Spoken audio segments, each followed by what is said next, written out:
Let's go here. Start listening. All right. And then I have to go here. Share. All right. So can you guys on YouTube? Okay, yeah, you can hear me on YouTube. Katalia, hi, Barb. Can you just put yes, we can hear you on YouTube in the comment section? And let me, can you guys please repost this and let me drop this in DMs as well? Let's see. Copy link. And then I need to text it to the judge. Let's see, paste. Starting.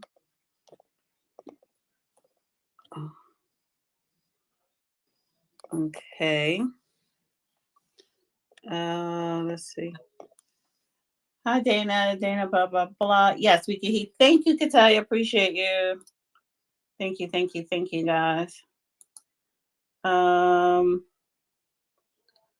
Okay, let me just call him. I usually call him before I start. I was watching. Usually I like to set up 10 minutes before, but I waited 2 minutes before because I started watching this video. My podiatrist, he put a video up on YouTube. Hello? Ma'am. Oh, did you get the text? My phone's been acting fucked up. Hold on, let me see. Mm-hmm.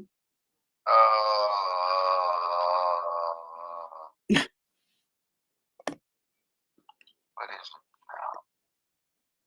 I got one from you and Kamala Harris. Yeah, well, that was me putting in Pam.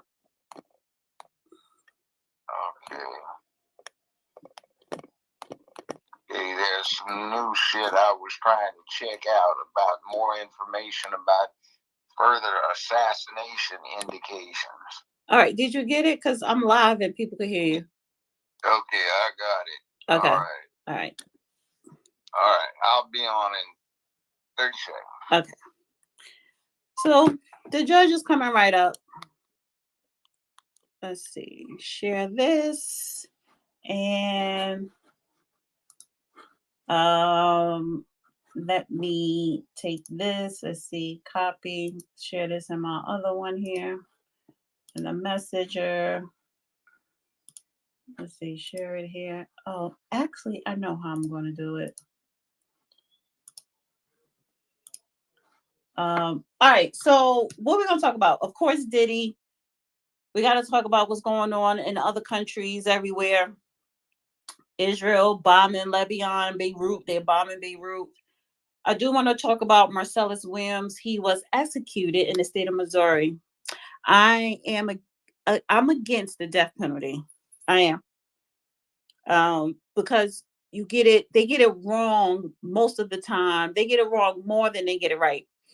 Also, Janet versus Kamala. I'm team Janet. And it's open mic. It's whatever else y'all guys want to talk about. Can you please retweet this post on X, share on YouTube. It's early.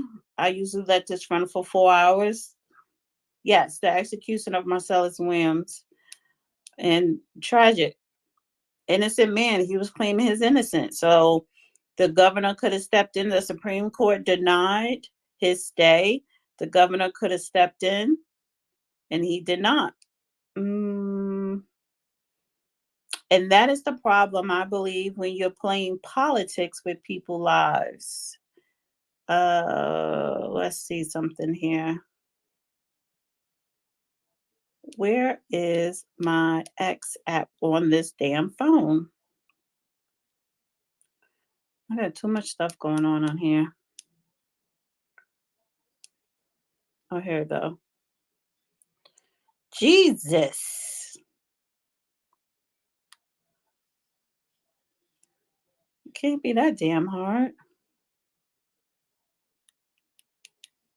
I hope I know the damn password.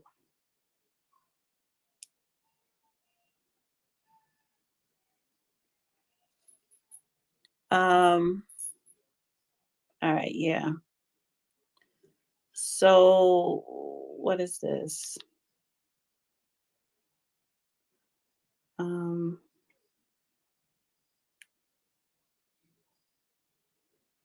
all right, host, send via direct. Yeah. Who in the hell is all this shit in here? What?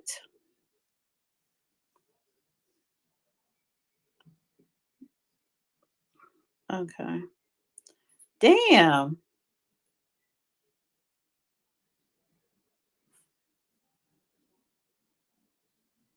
Too much. Too much. Let's see. Paste. We just waiting for the judge to come in, guys. Just give me a minute. Um, I should have been kind of like paying attention to the time. So things that I should have did before, I'm doing it now. Oh, I do see the judge. Hey,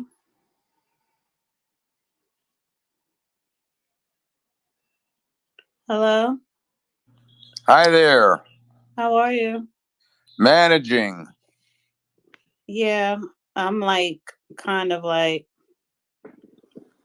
not running behind, but things that I do 10 minutes before, I just started doing now. All right. Oh, let me make you co-host. I got caught up watching this video of my podiatrist on YouTube. He was working on a diabetic foot and he had a lot of toes chopped off, and one of the big toe had a ulcer that burst, but he had it like that for weeks, walking around with it, and maggots got inside of it. So he had a video of him taking out the maggots, and then he had to put them in surgery. It's so disgusting, but I enjoy watching stuff like that. And that's why I was running late. Like, I didn't prep like I usually do before the X space. So let me write people name down in no order as they request to come up. Um, King Arthur. So listen, it's open mic. The hashtags, well, the title I put, the calm before the storm, because it seemed like right about now this week is things are very calm. And whenever things are calm, something explosive is going to happen. Last week it was Diddy being arrested. We're calm this week. What's going to happen next week? Well, we have the VP debate. It's the state of Israel is bombing Beirut. However, hashtag Diddy, hashtag Lebanon, hashtag Missouri, and hashtag migrants. Kamala Harris is supposed to be, the judge is co-hosting them. Yes. Kamala Harris is supposed to be allegedly visiting the border. Why? You should have been did that over a year ago. And the state of Missouri killed Marcelus Williams, an innocent man. I'm going to say he's innocent. You're muted, Judge, so I don't know if you're talking. No, And I didn't so, say anything. okay. So can everybody repost this space, like this space, repost, share it to everyone in your DMs, everyone on YouTube share, and it's open mic. So you don't have to talk about what I have hashtag. You could talk about whatever, because that's what open mic is. And if you want to request to come up, please do so. And I kind of want to get it all in within 4 hours. I think that should be enough time. Last week was a good show. And we're still talking about Diddy, but there's other things going on that are very important. One thing, can I put this in? Mm-hmm. It's trending. Kamala Harris and Tim Waltz brought in one of the Ukrainian Nazis, and they're touring with them, the Ukrainians, through the swing states to generate support for the Democratic ticket. That's like you bring in foreign folk to go campaign for you. What is that? Well, Your Some Honor, of it's posted on X. So anybody listening, just scan through while you're listening in, and you can find it. Your Honor, how are you? Yes, sir. Oh, hi. One Yes. second, King Arthur. Yes. I usually write people names down in order. So you're third in line. I'm sorry. Go ahead. Yeah, go ahead. Yeah, just it helps me not to be confused. So just sit tight. Did you finish with your opening statement, Judge? You muted yourself. Yeah, kind of, sort of did. Okay. It was not the opening statement. It was just a topic. It seems to be trending. Why would you bring in Ukrainian leaders, these Nazis, to campaign for you in the swing states? That's what Harris and Waltz are doing, or Imhoff and Waltz are doing. Well, they're doing a lot. So yeah, you threw that out there. And if anybody want to come up and talk about that or whatever, please do so. So okay, let me get to the speakers. Because Judge, I said Missouri, Lebanon, Diddy, migrants, and whatever else. So I guess Real Queen, the new party, then King Arthur. Go ahead, Real Queen. Okay, can you hear me perfectly fine? Yes. Okay, I got a new headpiece. Well, thank you, Honorable Judge. I appreciate that, sir. Now, first and foremost, Mrs. Dana, thank you, and thanks to the Honorable Judge Joe Brown for hosting this always fire epic space. Now, to touch on your topics tonight, Dana, I think the topic or the title is perfect. The calm before the storm says it all. And I'm going to get to that in a minute. But speaking on, first and foremost, the what was his name out of Missouri? Marcelus Williams. Yes. Okay, well, when I look at his mugshot from 1998, he's guilty as charged, okay? The reports were, or the accusation was, that he broke into a woman's home and repeatedly stabbed and killed her. Now, it's not hard to understand, you guys. We're living in the age of Barabbas over Jesus Christ. You dig? So usually the underclass, the deplorables, the immoral people will cape for the criminals. Now, don't take this personally. I'm just saying. You will cape for the losers, the do-nothings, didn't do nothings of the world. The guy was guilty as charged. You look at his mugshot, he did it. And if you're bad enough to do the crime, do the damn time. I say, I don't care. I'm not losing any sleep that he was executed. It's not my problem. But in terms of the Zionist bomb in Lebanon, I just think it's the Zionists being the Zionists, the control freak psychopaths they are, with murder on their freaking minds. This is what they do. Now, shifting gears to Janet Jackson, you said last week, Dana, that a lot of Black folks don't like me and all this kind of stuff. And I said, well, I don't care, because my payoff is people like Janet Jackson, confirming that I've always been right about everything I'm talking about, and her having the courage to stand up to the deep state and their next puppet, Kamala Harris, and tell them, no, she's not freaking Black. So I'll just talk about, oh, well, how can you be against her? She's a Black woman. Well, Janet's a Black woman, isn't she? And they're against her. So you got to make it make sense, guys. Pick your battles, choose wisely who you choose to support. And Kamala is a huge fraud, okay? Her father was a white man, just like her mom before her, legally on paper. They are not Black people. So don't get caught up in all the deep state's little, ways of tricking you to believe, like with Oprah coming out on her show with all the A-list celebrities on the show, talking about, oh, Kamala is so great. She's such a champion for causes, but she knows nothing but word salad. And her mind is so empty when she's talking up there. So people like Oprah and most deep state celebrities have sold their freaking soul to the highest paying bidder in the deep state. And they expect all Hollywood people to fall in line, but not my girl Janet. She was like, hell no, and not apologizing for it. And to that weird little soy boy claimed to be her spokesperson speaking for her, she shut that nonsense down. She didn't apologize for what she said, and neither do I. So the calm before the storm, ladies and gentlemen, will certainly be when Trump returns to the White House.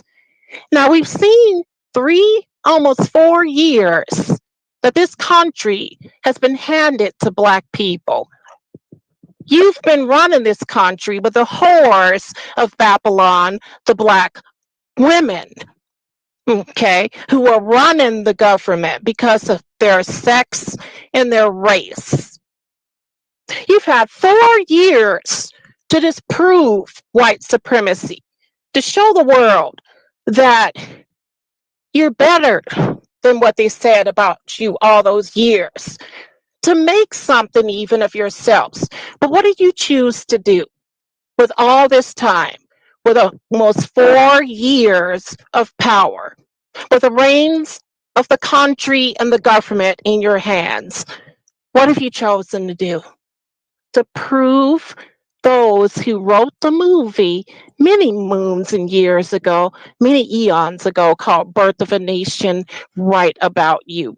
You've proven all the so-called racists to be right about you, because you've shown yourself to be a loser and a wannabe aspiring thug who cut up all across America $2 billion in property damage and murder from can't see sun up to sundown.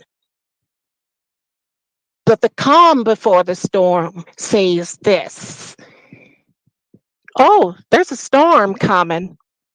When police becomes militarized again, when Prop 47 is overturned across this great nation of ours, and you finally have to lie in the bed you made and eat the food you cooked, called crime. You've shown your nature to be thugs and criminals all across this nation. And guess what, baby doll? No one's going to believe you anymore. You cried me a river about woes me and racism and all this crap. Because Democrats, your handlers, have opened up the border, not to white supremacists, but, oh, wait for it, Black immigrant class. Soon to be first generation Black Americans, and they're going to outperform you. And soon you'll become a lousy, feckless loser minority. A minority within a minority who claims, oh, we're oppressed by the white man. Well, 1 second, When real queen. Is this speech? Every Wait 1 second. Mom, I'm about to land this plane. Landed in 10 seconds. And I'm about to do that. But the world will be watching, and the world does not suffer from your amnesia. The collective of Blacks will be running circles around you, and you'll be the criminals, the whores of Babylon. You've proven yourself to be 4 short years ago. I say, I won't care nothing about you. Read them and weep. Do better. And I said not too long ago on this X-Space that Jay-Z and Beyonce, baby, they're coming for you. A lot of people will say, oh, you're wrong about that, Alicia. Well, what are they saying now in the news? What are they saying now in the news that they're coming for Jay-Z and Beyonce next? And LeBron, Tommy James, you're next too. And I land my plane there. Hoorah. Who are you talking to? Talking to the nation. I'm the people's champion of America. You're talking to, That's how we do you're talking it. to all Americans? Yes, I'm talking to the nation over the airwaves on the X space as we're live. Thank you.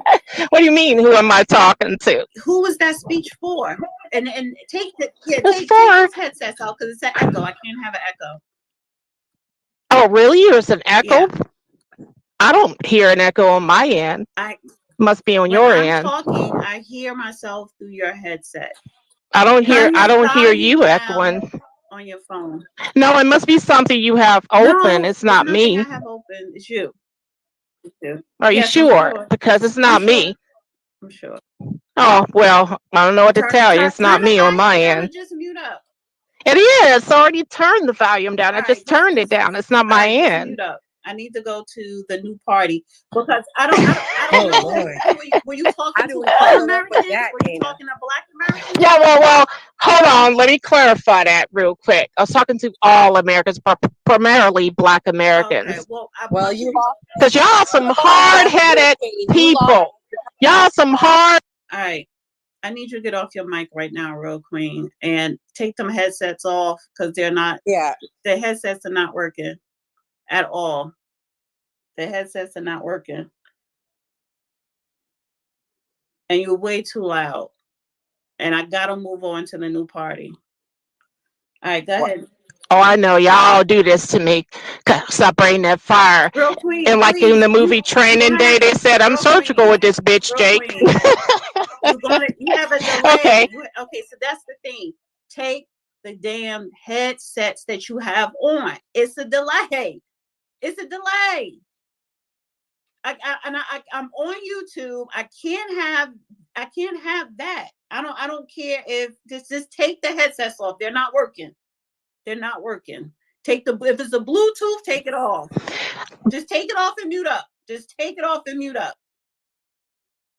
All right, go ahead, the new party. Wow. How do I follow up with that? I mean, it comes a difference between talking to us and talking at us. But she had some good points. So, few things I want to start with. Diddy, another, I guess, accuser came out today. She has Gloria Allred. Allegedly, there's more coming out. But I say this on our podcast, and I'm going to say this tonight. This is a distraction, okay? We are on the brink of World War III, whether we want to admit it or not. What Israel has done to Lebanon this week and what they've done to Gaza is unprecedented. And what's even worse is we cannot criticize them. This is worse, in my opinion, than when Russia invaded Ukraine, because at least before the world was on Ukraine's side and there was able to be criticism. Netanyahu came out and did an address to the Lebanese people, and he basically said, "We are coming in. You need to move and get out of our way. Move and go where?" That's the same thing he told Gaza. They moved, and he continued to bomb the places that he told them that they were safe. Um, Over 100 children and women died this week. I predict it's going to be another thousands. I hope it's not going to be 30,000 like what we've seen in Gaza. We talked about it this week on our show. And all of the Diddy, again, is a distraction to what's going on. We're also now sending our troops. So many of you guys are probably on this call thinking, why is this an American problem? Well, it's an American problem because we are sending troops over there. And I predict that we are going to see World War III in the next 5 to 10 years. So we all need to wake up and we all need to realize what's going on and speak up against this. I know we have no power, so to say. We can't really criticize Israel because unfortunately any criticism is anti-Semitic at this point. And I think that is very wrong. But here we are with censorship at its finest. The other thing that happened that many people may not know, we also talked about, Israel shut down Al Jazeera in the West Bank. That is huge. They're censoring media. And when we dug deep and we found out why, because allegedly a journalist was killed, they were trying to say that Hamas did it, but come to find out it was IDF forces and they don't want that being shown. Again, the judge talks about this a lot, about the parallelism between censorship and Nazi Germany. We are living in these times, guys. I mean, the judge is right more than ever. And what we're seeing in Israel and the Middle East is the beginning of it. So how do we combat this? One, we use our voices on our platforms like we're doing. Unfortunately, there's only so much we can say. And number two, we vote. I know many people are critical of Trump's relationship with Israel. Unfortunately, whether you guys realize it or not, all of our candidates are in the biggest lobbyists or international lobbyists, which is APAC. So there really is no getting around it. However, Trump is going to be good because, unlike Kamala, he is going to try to broker some sort of negotiation for a form of peace to stop this from expanding further. It's now gone from Palestine to Lebanon. Who's next? I don't know. My prediction is going to be Iran, which is their real target.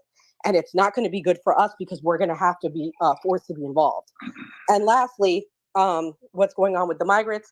This is all connected again because the Diddy thing is a distraction, in my opinion. So I'm going to land the plane on that. May I follow on to what you're saying? Yes, right Judge. now, Zelensky from Ukraine has been touring Pennsylvania, and there are ammunition factories in Pennsylvania, some very serious ammunition factories, and he's been touring these ammunition factories. He's also been attacking President Trump and Vance. So what in the devil do we have here when we've got somebody campaigning? Since you mentioned Ukraine, why is one of these neo-Nazis who, if I'm not mistaken, I may be wrong about it, but I recall pictures of him in some wife beater shirts some years ago, and he was strewn with swastikas and other Nazi symbology. And my foreign sources tell me that there is a resurgent Nazism in Ukraine, which is one of the reasons why Russia is there. So we've got this neo-Nazi touring American ammunition plants, touring Pennsylvania and other swing states, and speaking in favor of a certain candidate slate. What is that? And then, of course, we can throw in, I think it was tongue in cheek, but Putin endorsed Kamala Harris. So what's that say about somebody that's a nominal enemy coming out and supporting you? Same thing all around. We need to look at these things. They are a bit disturbing. Now, I pass the mic. So Dana, let me say this real quick. No, real queen, I need for you to just mute up. You said a lot, and I gotta get to King Arthur. If nobody else requests to come up, I will swing back to you.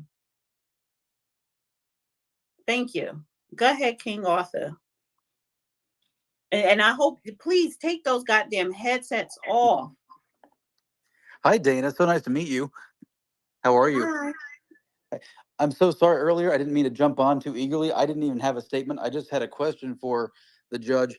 Your Honor, Jaguar Wright, I'm one of her moderators on her YouTube channel, and she would love to have a chat with you. Is that something that you would be interested in? Yeah, I sent her a message that said DM me, direct message me. Or Well, she might hold on for a second. Before you start making podcast interview, there is protocol. Yeah, I know. I'm going to advise of the protocol, but since we've got Missy here, you might want to just go through Miss Dana. That might expedite matters. Or I have a niece that's well, no, everyone, yeah, they have to go through Ricky to fill out the paperwork. Yeah. Is Ricky, is he on the website? No, it's a woman. that's my niece. Oh, I'm sorry. Okay. She's my she's full grown. She's a grandmother. She's sort of my chief of staff. So I was going to direct you or direct the lady on how to go through that. But anyway, yeah, I got the message. So I don't have any problems with it. Wonderful. Okay. I will then peek and I'll chat with your chief of staff and your niece, Ricky, her name was, you said? Her name is Mrs. Ricky Stone. Perfect. I will do that. All right. Thank you so much. Okay.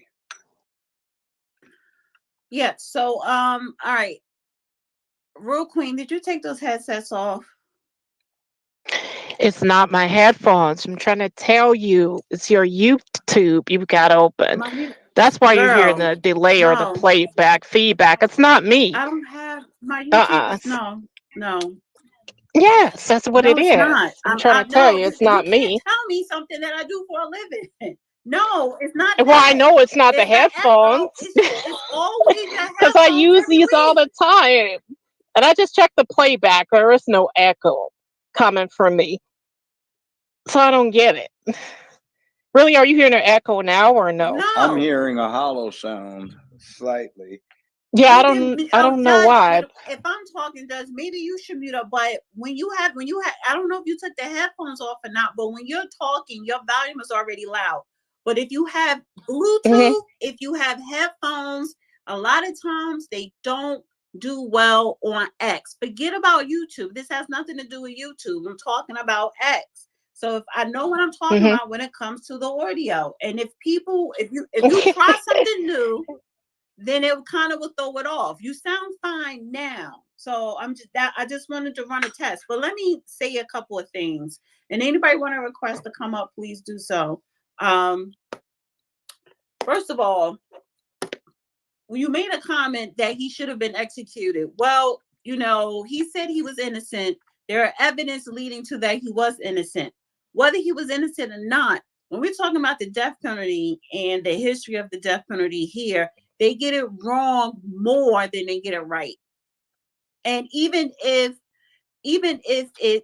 it's proven that, well, majority of the people that were executed in death penalties were actually guilty, does it still make it right? One, and two, if you have a large number of people who you executed that were actually innocent, it could have been 5, even though there are way more than 5. That's a problem. And I did put a poll in the YouTube chat. Do you support the death penalty? And right about now, 58% says yes, 43% says no. But Marcelus Williams died tonight, and the governor could have stepped in, and I believe his issue is stay. He did not. They let it go through. He claimed his innocence. The lawyers, even the prosecutors, said they messed up, and they went on the record admitting to that. The Supreme Court denied his appeal. So, but I don't know if they messed up, because all I heard was the family of the victim he killed didn't want him killed. they what? What happened? The family of the victim that he killed didn't want him to be executed. Did not or did? That's what I Did heard. not or did? Did not. Well, Did not. real quick. Forget about the family. It's a tragic. But the fact is that if he's saying he didn't do it, and the prosecutors under oath came back and admitted that their tactics or whatever they were doing during the trial was flawed, he should have never been executed. So if, well, let me give you the people's champion perspective, no, I don't Dana. perspective. Yes, you I do. need you to mute up or lower the volume or move the phone slightly further from your mouth. It's way too loud. It's way too loud, Rosemary. While you're doing that, if I could give a judge. No, I'm not finished talking. Now, hold yet. on. Let me. Can I finish my statement? Let me finish my statement. So everybody has their own personal opinions, but the fact is, if there's anything flawed in that case, before, after, during, that execution should have never went down. Judge, you have the floor. Okay, this is from a judge and a criminal defense lawyer. And as a criminal defense lawyer, I tried 42 first-degree murder cases where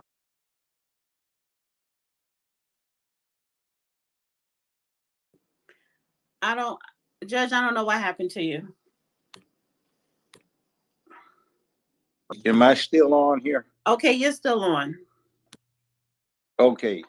I tried 42 first-degree murder cases, death penalty demanded. None of my former clients are on death row, and I did get the youngest person in the world on death row off in a stay of execution from the governor of Arkansas and their Supreme Court 23 minutes before they were going to execute him, and he was 15 years, 2 weeks old at the time.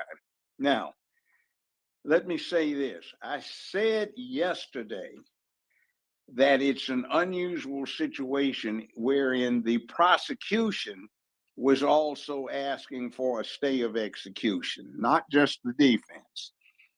What seems to have happened is there is DNA evidence that would tend to incriminate somebody else other than the defendant. But what I also said was the grounds that the defense is relying upon, the Batson case, which is unlawful exclusion of jurors based on race, is going to be a weak one because it's not apparent on the record. The district attorney admitted that he was in his heart violating Batson by excluding people because of race from the jury that did try the case. But as I pointed out, that's not going to get it. What has to happen is the discrimination has to be apparent from reading the record.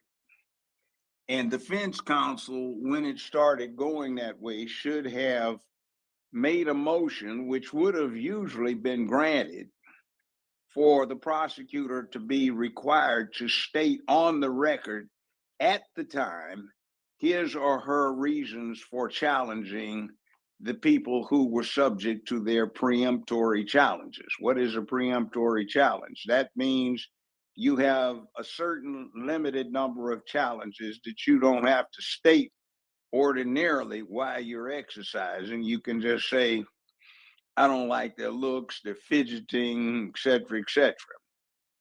There are unlimited challenges for cause. In other words, the person says, I don't think I can be fair because something like this happened to me and I'll be too biased. In any event, the record did not appear to show on its face that there was racial discrimination in the selection of the jury.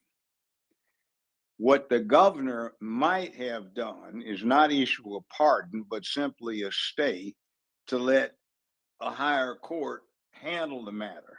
Now, there was no higher state court because the state Supreme Court had denied the request for the stay and the issue for appeal. Now, there might have been some relief on the federal level, but I said going ahead with the execution is most likely what was going to happen, even though this is one of those things where people should get their antenna up because something is wrong with this case, but it just fell between the cracks. Now, I'll pass the mic on that.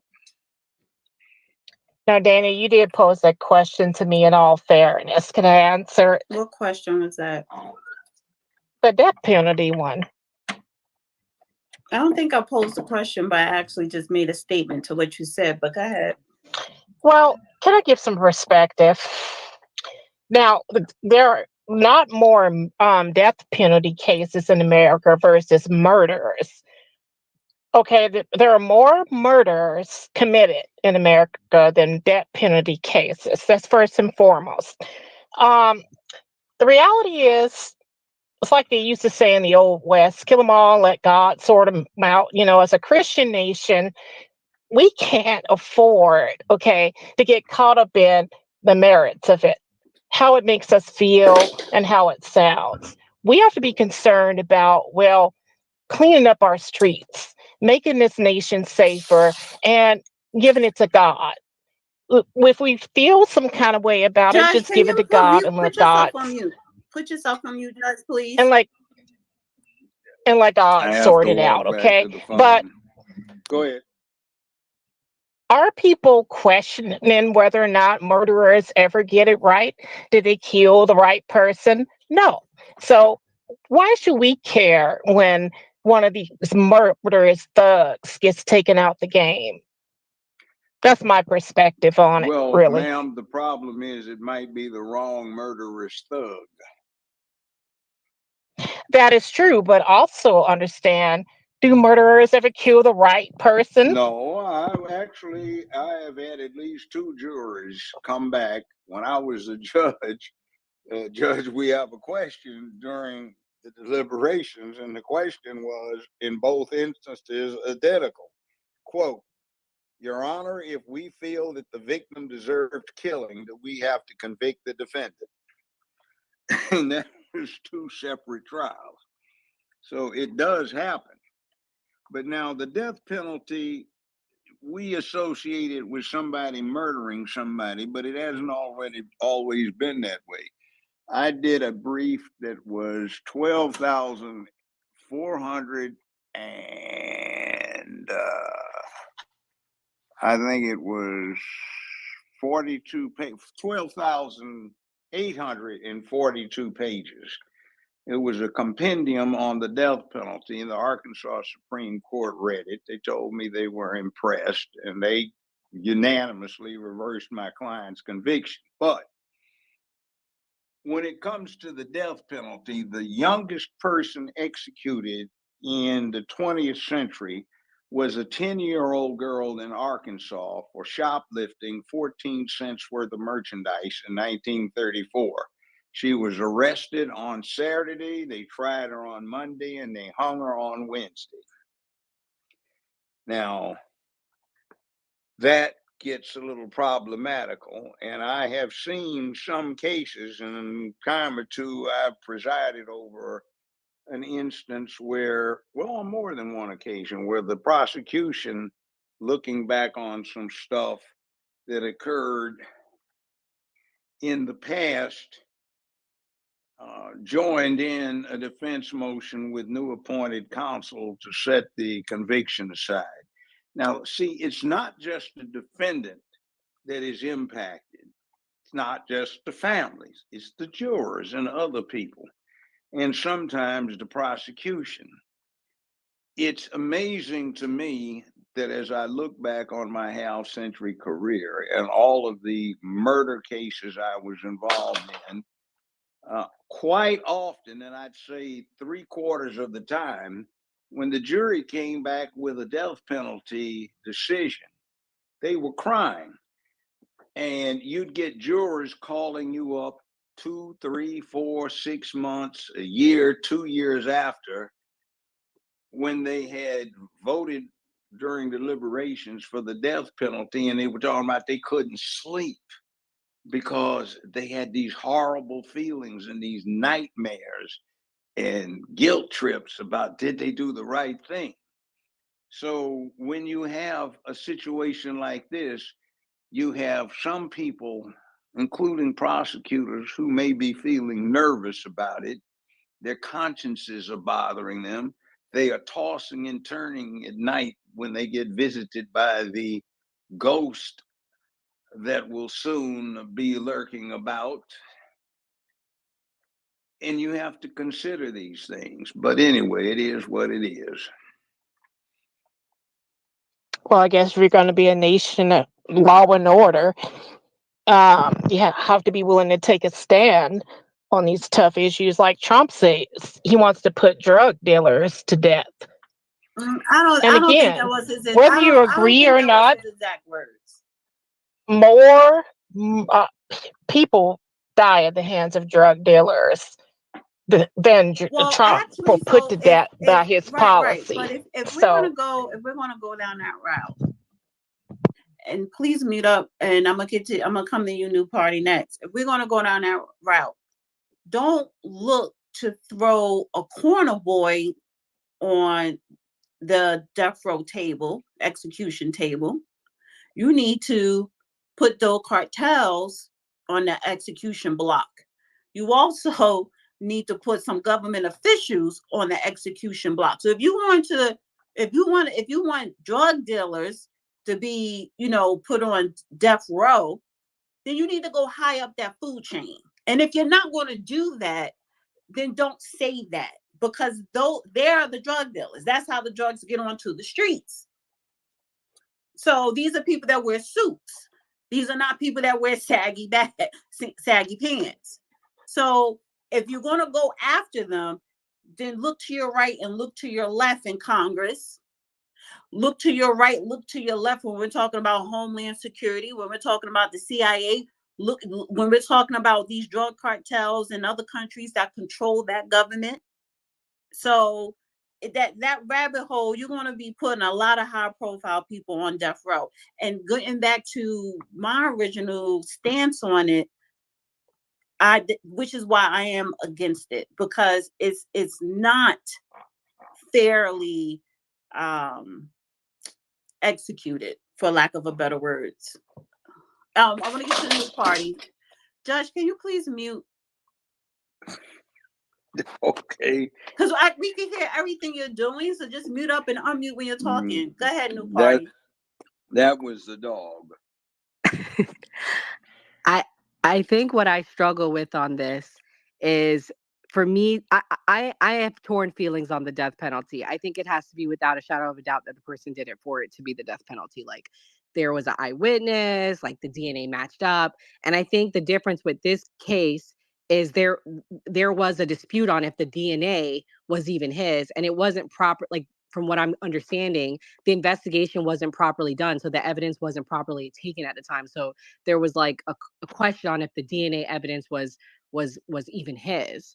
So I don't agree with what Queen said. I mean, I get what you're saying about murders needing to get taken off the street, but the problem is, are we taking the right ones off?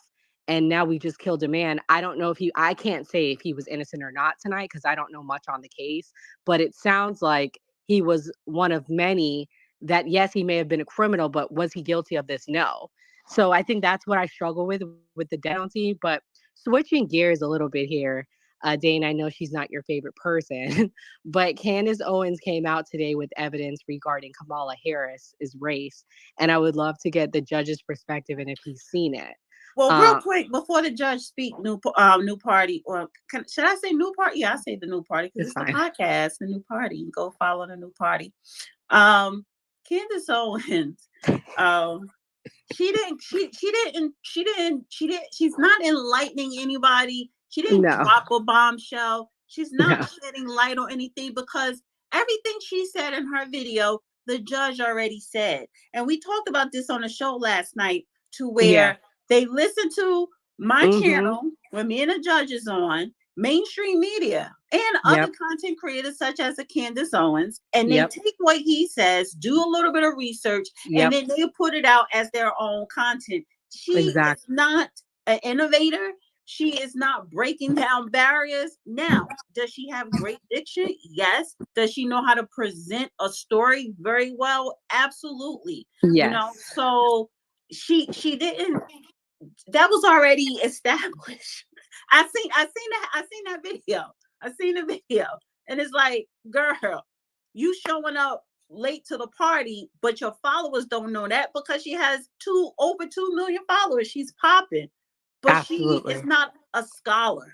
No, and I know Judge has already put that out there, but I'm just saying now.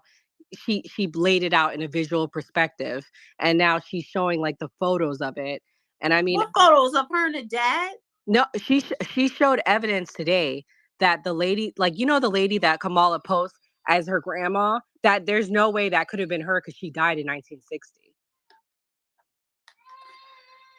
Whatever. I mean, Candace Owens says she's a journalist, so research.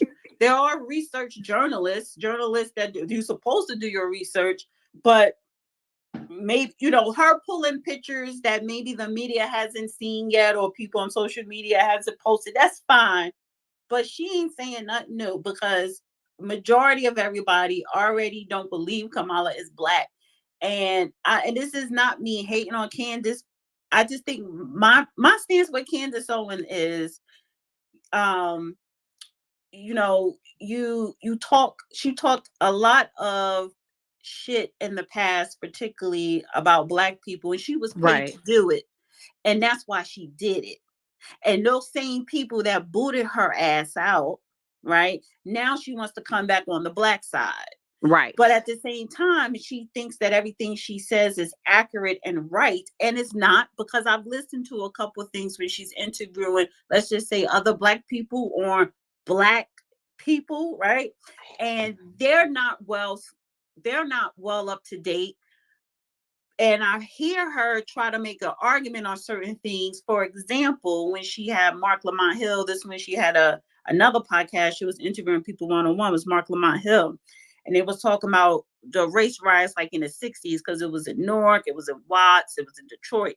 And she was like, the people of Detroit, they burnt their own city down. Why? Because they were angry. And it's like, no, they wasn't just burning the shit down to be burning it down. You're talking about people who were unemployed. So Right. if you go back in history, any point of time in history, the most poignant one is the French Revolution, to where the people rised up against those in charge because you are actually starving out the people. So when you starve out the people, you are going to have a uprising. And that's what happened. But she tried to make it seem like, as usual, because she was under the thumb of those type of white folk who were not Zionists. No, some of them probably were at the time, but now she can't stand them. But she always tried to make it seem like particularly black men and black boys were idiot thugs.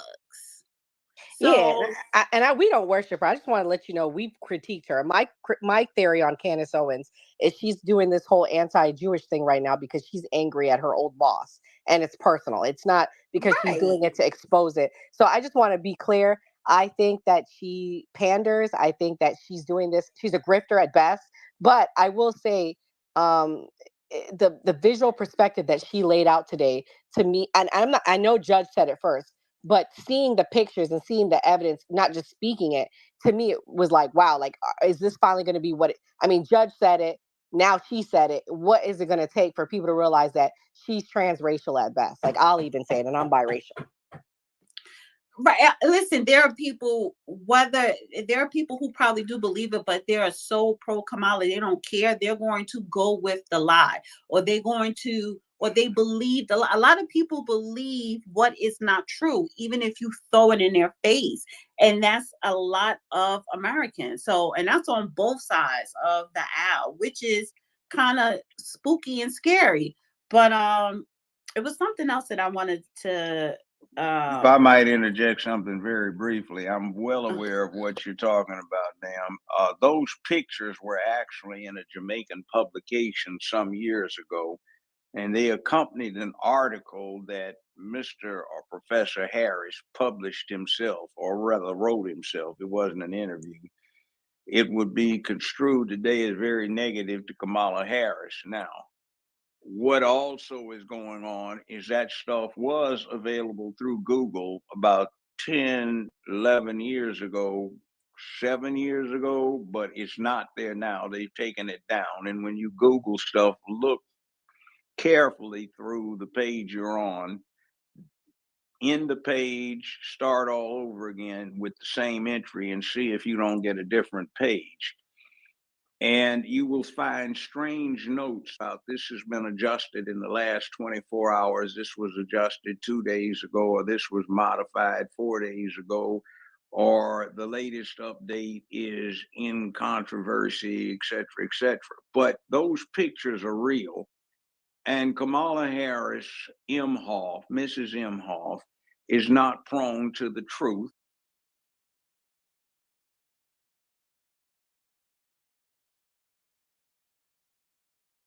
She's the type of prosecutor that you have to, if you're the judge and you're a good judge, you have to put in check because they bend corners, and you have to say a counsel approach. Where did you get that? What are you talking about? You know that is an exaggeration. Now, if you make that statement that you're going to prove it and you don't, the court will dismiss these charges.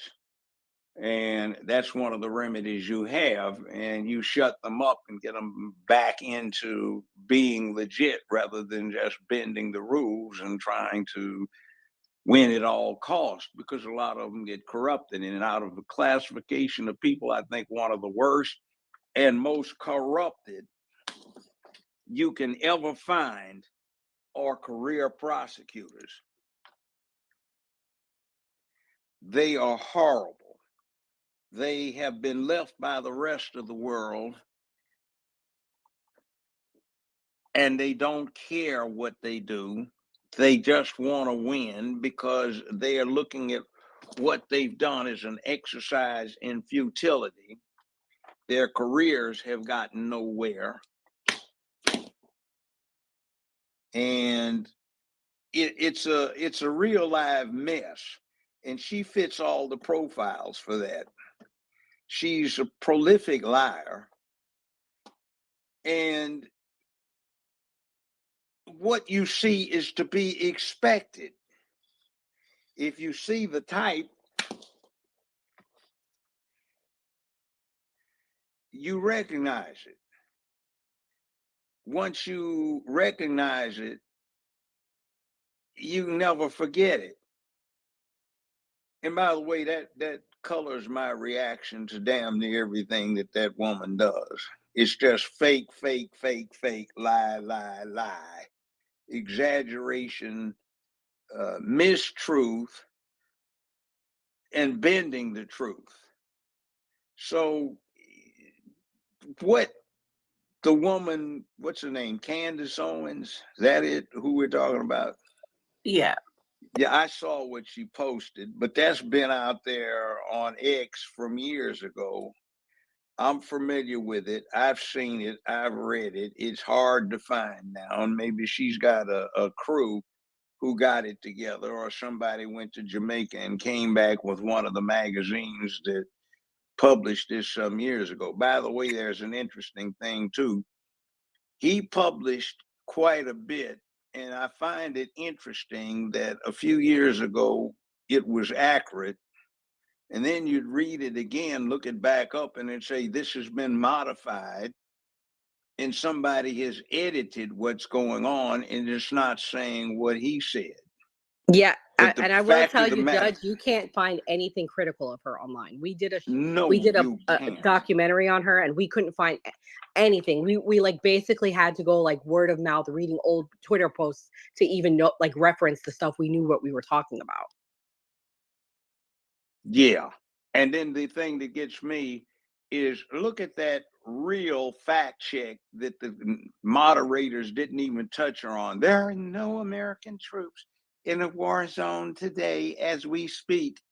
And then you see it on X, you see her on TV, and then the guys turn the cell phone around and say, well, what a FOE then? And they're on the front line in a forward base. And she's lying through her teeth and nobody fact checked her. Why are they so dead set on supporting her?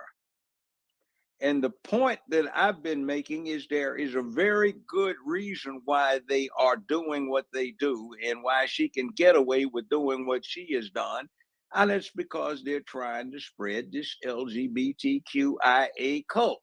I'm not downing gay folk because a lot of them get jacked around by this cult. Transsexuals, I mean, if somebody's gay or lesbian, she doesn't want a fake girl. If somebody is gay, they may remember when some pedophile turned them out. They don't want to be associated with pedophilia. A lot of them are just as decent as anybody else. Leave sex and what you do getting your freak on in the bedroom. Don't put it out in the public place. Hell, even what they accusing Diddy of. They kept it as semi-private until it hit the fan because somebody stuck his nose in it. They weren't putting that out. It's just wrong to start sexualizing children and making everybody's sex life, whatever it may be, a freak show that people have to put out there like it's some kind of burlesque or it's adult entertainment or something. Now, see, they are trying to impose this. And if you want to see what you're looking at, go back and read up on what the major monotheistic religions did to impose themselves when they first got started.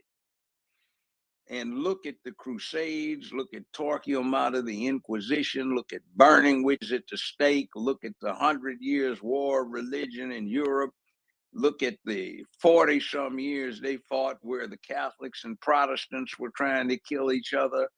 Look at what's going on in the Middle East between the Israelis and the Arabs. It's been going on for the last 75, 80 years. Look at that. And you'll see that, it's not a matter of bipartisanship. You're either blaspheming against somebody, something or another, or you are a heretic.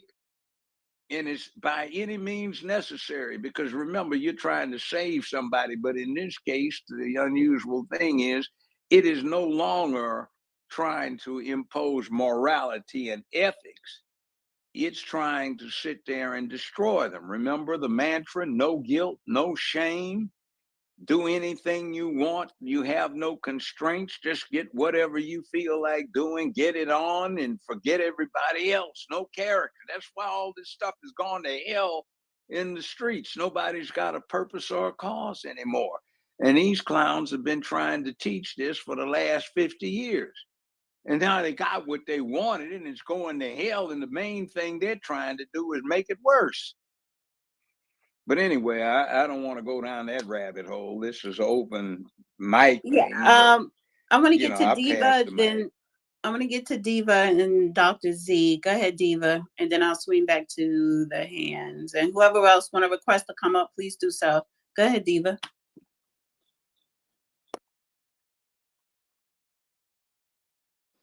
Diva, unmute.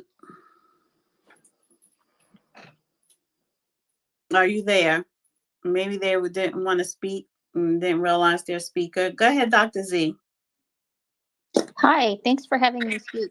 So first I wanted to say to Judge that I'm a new fan of yours. I'm so glad that I discovered you because I feel like there's a lot of truth and you have so much knowledge that I think we can benefit from. So I just wanted to let you know that. So I'm excited that you're here. I actually joined because I saw that you were in this room. And then the second thing I wanted to do is just preface some of the things that I'm going to say by just giving you a little bit of history about myself. So I lived in California for about 40 years of my adult life, spent 30 of those years in the San Francisco Bay Area. So I'm quite familiar with the Kamala Harris politics while I was out there. And I wanted to basically say that, you know, the whole time that she was running um, for office in San Francisco and then alternately in California and so on and so forth. She only ever ran as an Indian woman. And the other thing that she added onto that resume was a Southeast Asian Indian woman because the San Francisco population, the general Bay Area population, if you will, is very Asian heavy and very Southeast Asian heavy. And so she identified as those. Now, by way of technicality, I guess India is kind of sort of in Southeast Asia, but we just like people who are in the Southeast Asian community just don't consider Indians in Southeast Asia, if you will. But that's all she's ever ran as. So much like Donald Trump, I was shocked to see her running her campaign when she became, you know, the VP nominee for Biden as a Black woman, because I had never heard that for the entirety that I was living in the Bay Area when she was running for office there, and then when she was running for office in California. Now, I'm an Asian woman. I'm also an immigrant. I lived in, you know, a communist country for 9 years of my life before I came here to the United States. And candidly, I've actually never voted in my entire life.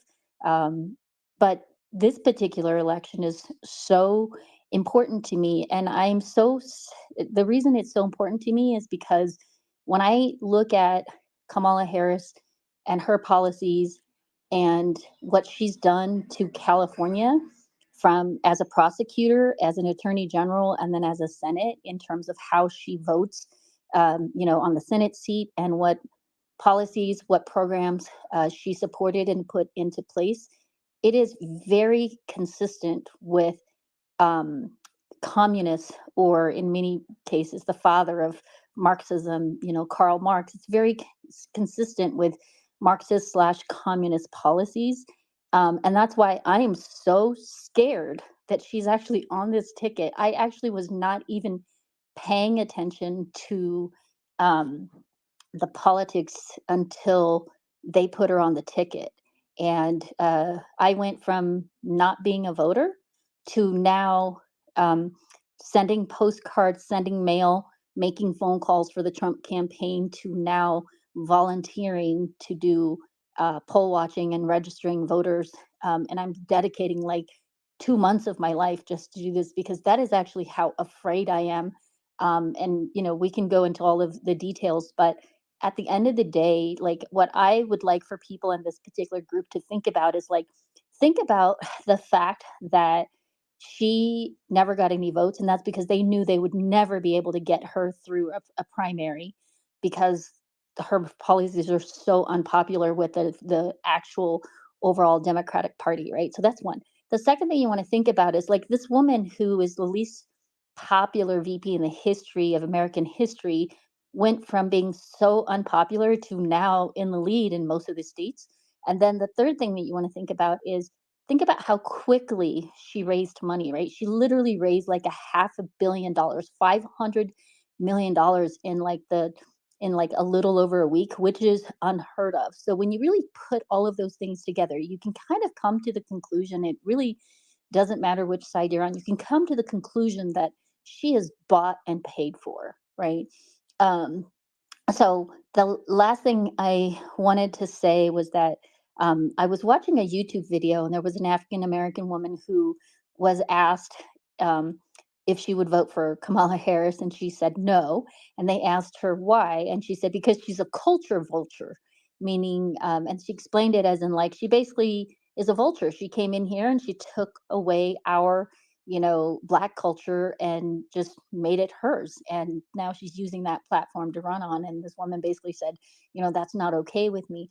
And so for me, I'm not trying to hate on Kamala because, I mean, when you think about it, right? I'm a woman, I'm in my 50s.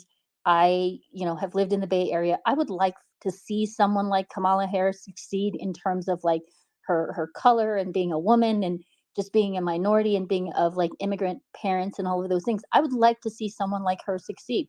But I would like to not see Kamala Harris succeed because she does not embody or support um, any of the things that would be beneficial, in my opinion, to the American people, and in particular to people of color and minorities like some of you guys and like myself. And I've seen that because I've been around her for 20 plus years, and I've just never seen anything that she's ever done that I can say is something that's a positive thing. And so when I think about Kamala Harris, I just think of her as a piece of turd that you can polish as much as you want and as much as you can, and you can have the best polish in the world, but at the end of the day, she's still going to be a turd. So anyway, I just wanted to say that very quickly, and thank you guys for having me to speak.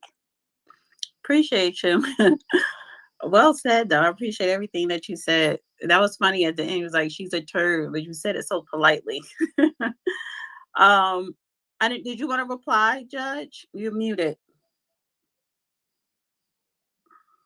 Just give him. I enjoyed what I heard. Thank you, ma'am, for saying that. That's absolute reality, and that's what I've been trying to enlighten people about. We do not want to digress into a tyranny in this place. That woman has openly advocated restriction of speech. They keep talking this stuff that the ignorant don't get when she says the danger of misinformation. But the worst danger is not misinformation. That can be countered by better and more accurate information, perhaps, if people think it's more accurate. If you get a press that accepts its responsibility to be detached and somewhat impartial, at least in its reporting, if not in its editorialization, if you start dealing with the more information that is put out there and the more varied, the more people can apply their own minds to the process and develop logical, reasonable, rational, and analytical conclusions based on what they are getting exposed to, which prompts everyone to try and find more information to support their cause. We cannot have it in this country where information is restricted because it goes against somebody's particular cause. That is what the whole Constitution was designed to prevent. And that's why they restated it in the First Amendment. So I just look back 90 years ago to 1934. And if you go back and you really spend the time instead of wasting it looking at television half the time, and take a look at what was going on in Nazi Germany, you will see the same thing that you're looking at right now. And people are always saying, how did they let that happen? How did the German people accept these monsters, these Nazis? Well, if you take a look around right now, you can see how and why, because what you have here is kind of a, I guess it's some kind of strange tranny morph, I guess. Adolf morphed into a woman or something. And her name is Kamala, which, by the way, is a Hindu goddess's name. It's not black. And the interesting thing is Adolf Hitler was talking about Aryans, Aryan Superman, blonde-haired, blue-eyed, and we still have Aryan Nation, Aryan Brotherhood, neo-Nazis, and such like. But the truth of the matter is that anthropologically, what Kamala Harris is known as an Indo, I-N-D-O, Aryan. And I find it strange that the male Aryan Superman, Adolf, spreading that poison 90 years ago, has morphed into, I guess, the female real Aryan, morphing into somebody that is saying the exact same thing in 2024. And we better beware, because there's something that is very, very different about this election. And I can remember all the way back to when Eisenhower got elected the last time, because we had to pay attention to it in school. I can remember when Kennedy got elected and had the first debate with Nixon on TV ever. And I had to write a report on it.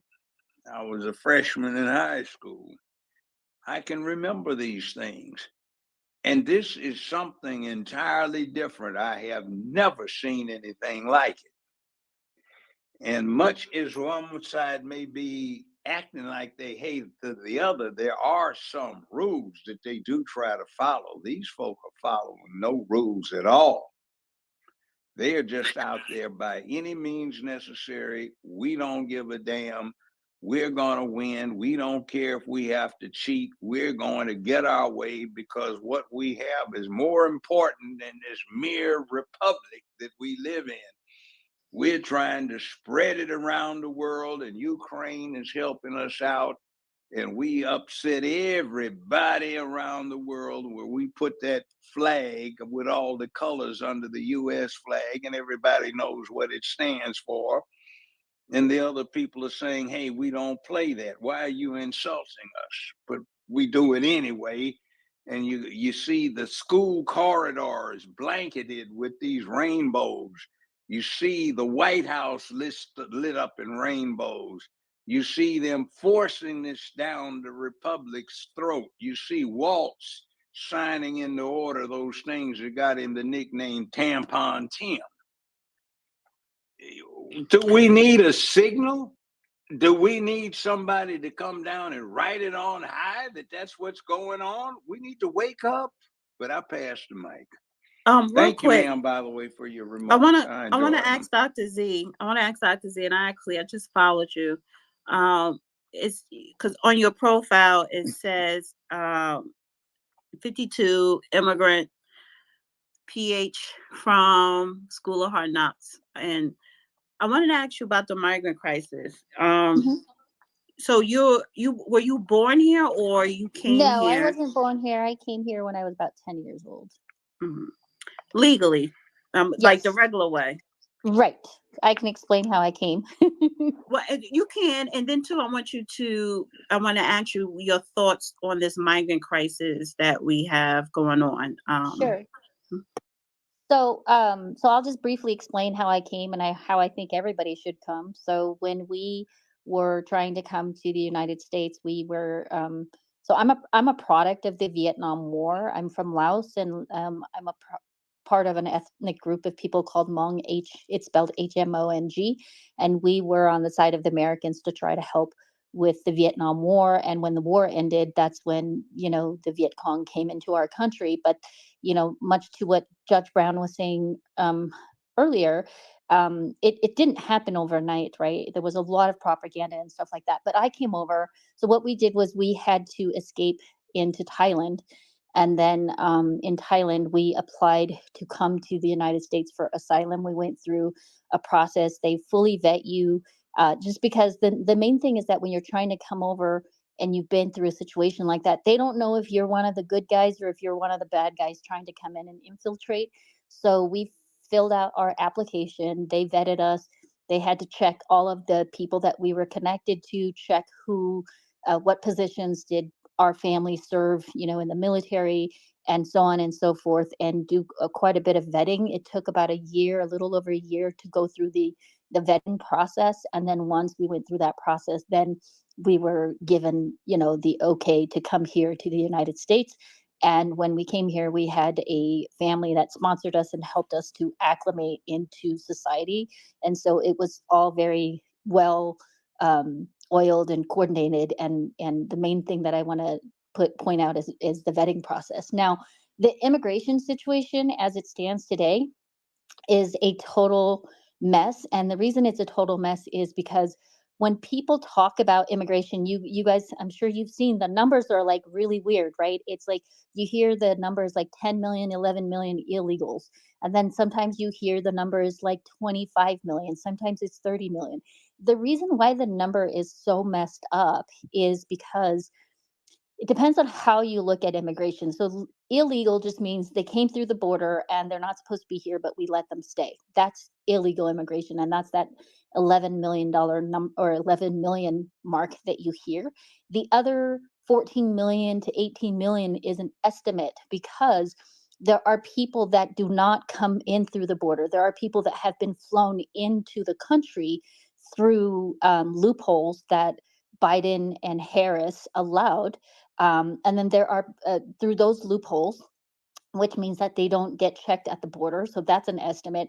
And then there's people that have, quote unquote, you can call them legally came into the country. There's a program that the Biden Harris administration put out called CHNV, which stands for Cubans, Haitians, Nicaraguans, and Venezuelans. And there's tons of people that have come in through that program. Now, there's still some argument as to whether that's legal or not. So when you put everything together, that's why you're getting an estimate number of 25 to 30 million people.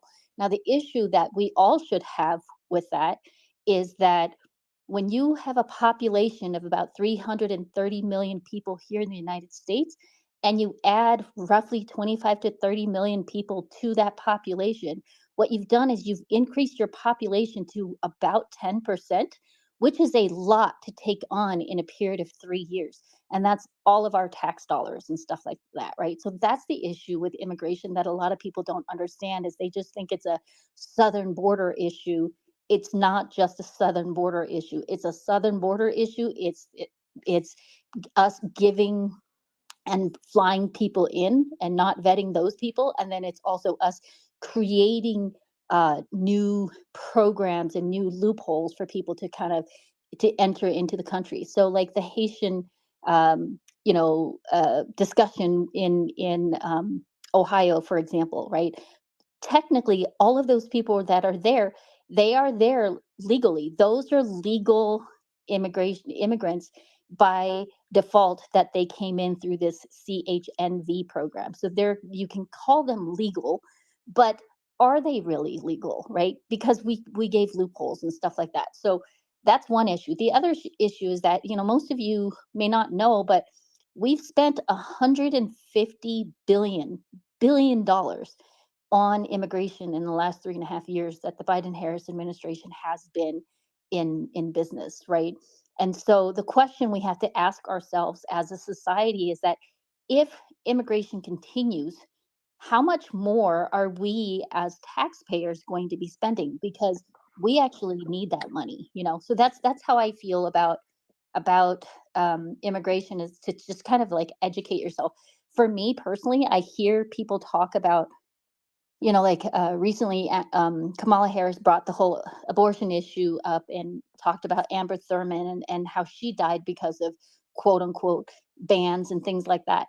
But what they don't want to talk about is all of the women, children, men, all American citizens who've either been raped, maimed, or killed by their loose illegal immigration and even legal immigration policies. So that's something else that we really also have to be concerned about. So it's not just a issue of safety. It's an issue of safety. It's an issue of infrastructure. Do we have the right infrastructure to be growing at 10%? And then it's the issue of finances, because we're financing all of this. And what is the net benefit to us as a society? I think the net benefit far does not outweigh the losses that we get from immigration at this point. So that's my 2 cents there. Now, if you don't mind, Dana, I just wanted to comment on some of the things that the judge said, because I have personal experience with this.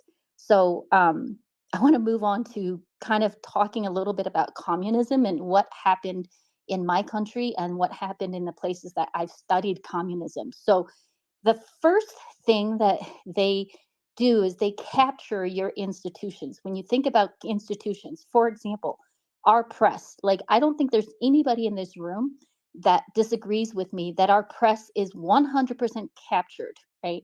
The second thing is the institutions. So it's things like the executive branch, the legislative branch, the DOJ, right? These are the 3 branches that are supposed to manage our government, if you will.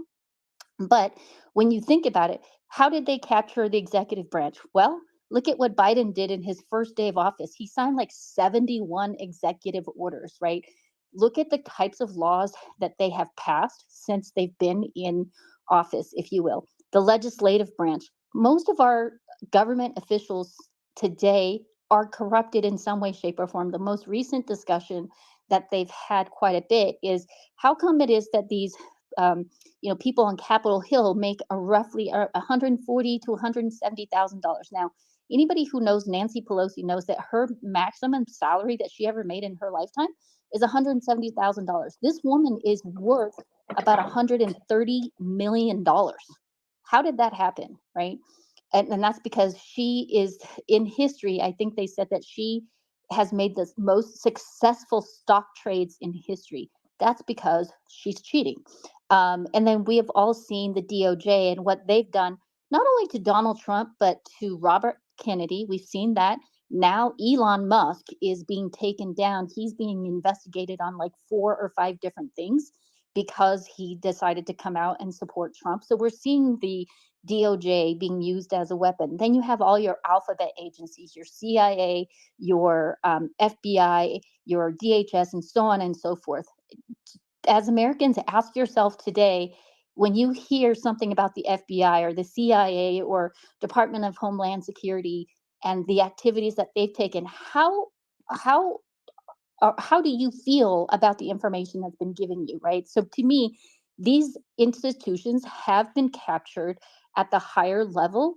There's still some level of operation, but they have been captured. Then I want to talk about how they've captured our schools, our colleges, our teachers, because if you look at all the children in the schools right now, and back to Judge's point about teaching about LGBTQ and stuff like that, read some of the materials that your children bring home. Look at some of the activities that they have at school, and so on and so forth. And you better get deep, because they're hiding some of this stuff from you. Thank God my children are no longer in school, and then look at the colleges and how kids are so quote unquote woke these days, right? And then if you look at other things like your community centers, your churches, I'm raised Catholic, and just about a week ago, I saw a video of the Pope in Rome, basically saying that they don't know if they should endorse Kamala Harris or endorse Donald Trump, because they can't endorse Kamala Harris because she's for abortion, but they can't endorse Donald Trump because Donald Trump wants to deport immigrants from this country. Never in my life as a Catholic would I ever expect that to come from the Pope's mouth. So you can kind of let me interject something right there, because it's funny he said that, and then because you said you had a question for the judge, that was a loaded question, but I do want him to answer some of it, and I need to get to other speakers. But if the Pope said that about immigration, but the country of Italy, they're very strict on having migrants come into their country. They tell them stop coming, and if you do Right. come, you won't be admitted in. So it's funny that he's taking a stand of, well, Trump is anti migrants, but the country that the Pope is in is anti migrants as well. So Yeah, I mean, he was making it like it was a moral dilemma for him, right? And to me, it's like, how is that a moral dilemma for you to just, we're not saying kill the migrants, we're saying please send them back to their country. How is that yeah. a moral dilemma for you when it comes to abortion? Now, I personally, I'm pro-choice, even though I'm Catholic, right? But so to me, it's like, it doesn't matter where you stand on abortion, but you are literally the Pope and the go-to person Well, when if it he, comes. I will say this, because he is the Pope, and then I'm gonna give it Mhm. over to the judge to comment. But if because he's the Pope, if morally, religiously, he should not even be commenting on politics. Exactly. And if he is commenting, it's pretty clear that he should just be against abortion because that's been the long-standing thing, Yeah. right? And so for him to say, "Oh, I have this moral dilemma because one person is killing children and the other person is deporting, immigrants," it's like those are not equal and those are not the same thing if you're the Yeah. Pope and you're thinking about it. So, So, um, Judge, did you want to comment to? Well, what was your question exactly? Just Oh, answer. I wasn't making the question. I was Oh, making okay. the point that this is what happened in our country is they propagandized by the press. They captured, the different schools, colleges, community centers, churches, any of the branches of government that was there. They captured all of that. And then the next thing that went is that, obviously, um, it much like what the judge said, how do you think what do you guys think happened with the people in Germany? What do you think happened with the people in China? It wasn't something that happened overnight. It is a very long process that they go through to switch you from, kind of a republic for what we have to more of a communist country. And right now, the reason I'm getting involved in politics so quickly and investing all of my time and my energy and my money is because I'm seeing it. It is happening. If Kamala Harris gets into office in another 4 years, I promise you guys, we will not recognize America anymore. I mean, we Yeah. already not recognize it now. Okay. Yeah. Okay, Doctor, I want the judge if he wants to say something, and then I have to go to Yep. Josh El Hotep and Salai. I'm probably saying your name wrong, so correct me when it's your time to speak. So, did you want to say something, Judge, before I get to the other speakers? Yeah, I want to add something to the mix, ma'am. I just followed you back, but Dr. Z, it's interesting. There are some legal things that I have not seen the press discuss. I've noticed Elon Musk has mentioned it, but not the press. Ordinarily, to get asylum, you have to go through an American embassy abroad and they quickly vet you because your life's in jeopardy. There's some political thing going on there and they have to get you out. The rule is if you're brought in where you have been granted this asylum status, you automatically become a citizen in 5 years. You don't have to go through the vetting process, the classes, the study, getting sworn in by a federal judge after you have learned the culture and the history and the politics and what the country is about. But since the president under the Constitution is also the chief diplomatic officer of the country, and the Constitution does not specify how this operates, but leaves it up to laws passed by Congress.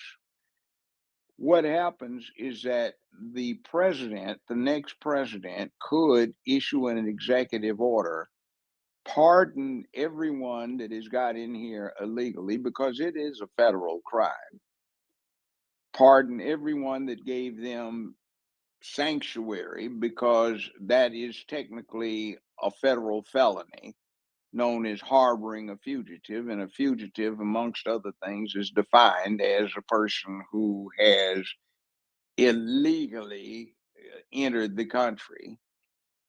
And after he does that, he can declare that they are entitled to asylum status. And that means that 5 years after the declaration, they can vote, they can do everything, they don't have to be vetted or anything. And that would completely alter the politics of the country with all of this fresh infusion of people who have not been vetted, have not dedicated themselves to doing what citizens do, and nobody knows why they're here. All of that can take place. And I imagine that would be one of the first things a Harris Waltz administration would do, would be to execute one of those executive orders like Biden did the first few days in office when he executed a bunch of them. Interestingly enough, Obama hardly executed any at all his first few months in office, but that's another story. But this is an insidious little plot. And you see, if you have all of these people who would alter the political dynamics within 5 years, who have not been required to study what the United States is about with its Bill of Rights and Constitution, they wouldn't know any better and wouldn't have anything to compare it with when it comes to saying, oh, yeah, we'll go along with that. And that is one of the real dangers. And I'm waiting on the mainstream press to publish anything about that fact. So that's something else to think about. Well, I don't see Josh anymore, and so I think people request speaker by accident, which is fine. I'm gonna go to El Hotep, and then I'll swing back to you, Real Queen, New Party, and Dr. Z. And anybody else want to request to come up, please do so. And if not, we get in this space a little bit early. And thank you, Rachel, for the super chat. Rachel says, I'm pro-choice and Catholic. Is like saying I'm vegetarian, but I do eat chicken. Yeah, some vegetarians, they need a piece of meat. But all right, so go ahead, El Hotep. Hey Dana, hey Judge, how's it going? Um, the lady who was speaking before, she had mentioned something that was interesting. You mentioned the Justice Department and stuff like that.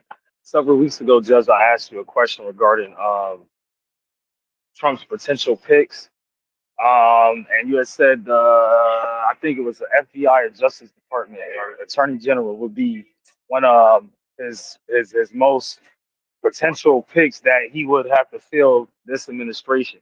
My question was, who would be in the lineup that you would find most notable for that position?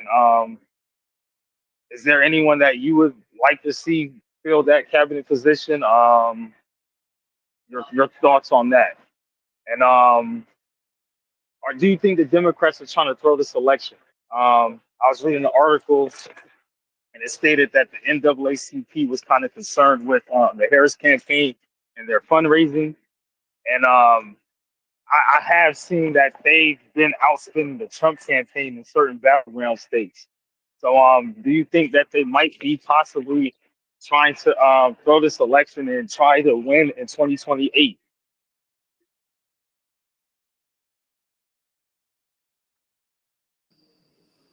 Judge, you're muted. Did you hear his question? Let me unmute. I heard the question. Actually, the thing that we need done, which is to stop the Nazification of the country, could be done in one term. And Trump doesn't look like he's going to be able to serve but one term. So that'll be 2 total. If that is the case, I am really seriously hoping that he will be able to stop this mess before we get deep off into what happened in Deutschland in 1934. I am very impressed with Vance. He strikes me as somebody who has the knack of a good stand-up comedian to be fast on his feet, coming back with quick, witty repartee or good comebacks. And he's got an outstanding knowledge base, and he's actually a much better public speaker than Trump is. Trump isn't an orator, but Vance is. Trump says what people remember. Vance can get their attention And I think Vance would be a great follow on to Trump for 2 terms. So maybe if we get lucky, we can tie this thing up for the next 12 years and keep this poisonous mess out of play until it can be diffused where we can ensure free speech, no more censorship like we've been getting, where we can get the Second Amendment shored up and protected, where we can get the Fourth Amendment to be free of unreasonable searches or warrantless searches. And by the way, she has said several times that as soon as she gets in office, she says, you don't think you're going to just have guns in your home, even if locked up. We're going to come in one way or the other and check and see what you're up to. That's warrantless search. That's really un-American. And to hear somebody who's been a former prosecutor say that, when unless she's the dumbest bunny going, she ought to know good and well what that means. Half the business of a criminal court is tied up with whether or not a search warrant was legitimate and whether there was probable cause. And here is this ass in there, a former prosecutor, a career prosecutor, talking about they're going to violate the Fourth Amendment with impunity because if they don't care, they're going to come in and check around. That ought to be cause enough to vote against them, but there's some creeps who don't understand that because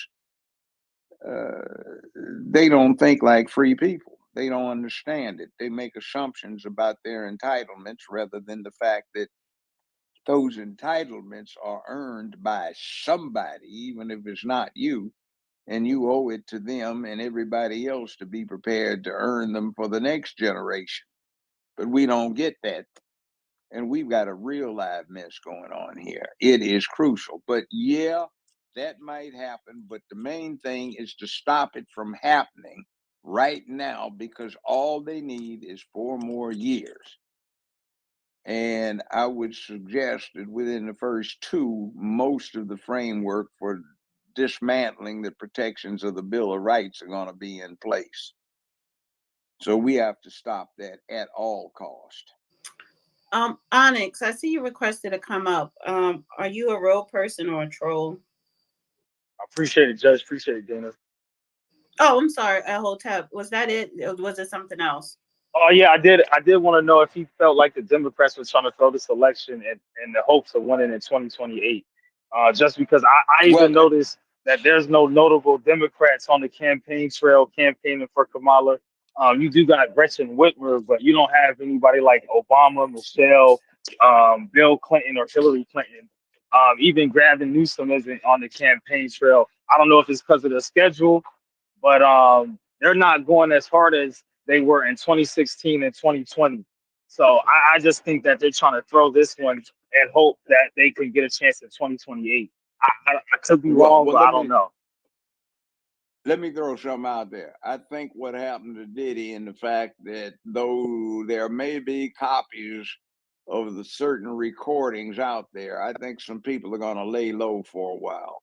I've also heard something that might back up what you're saying. I hear, the drums faintly way off in the distance, and they're saying that local Democrats are kind of giving up on Kamala, even though they're not publicizing that, and they're trying to figure out how to do something on the local level so they can keep Congress, the House, and get the House and maintain control in the Senate, because they're very nervous. Very nervous.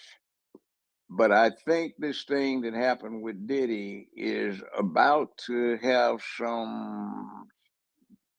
the second episode coming up.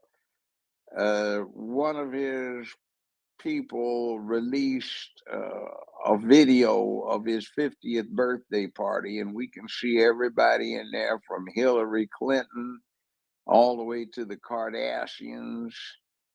And I bet you there is Kamala Harris and her Imhoff husband, who is a big time Hollywood lawyer. You find them in there.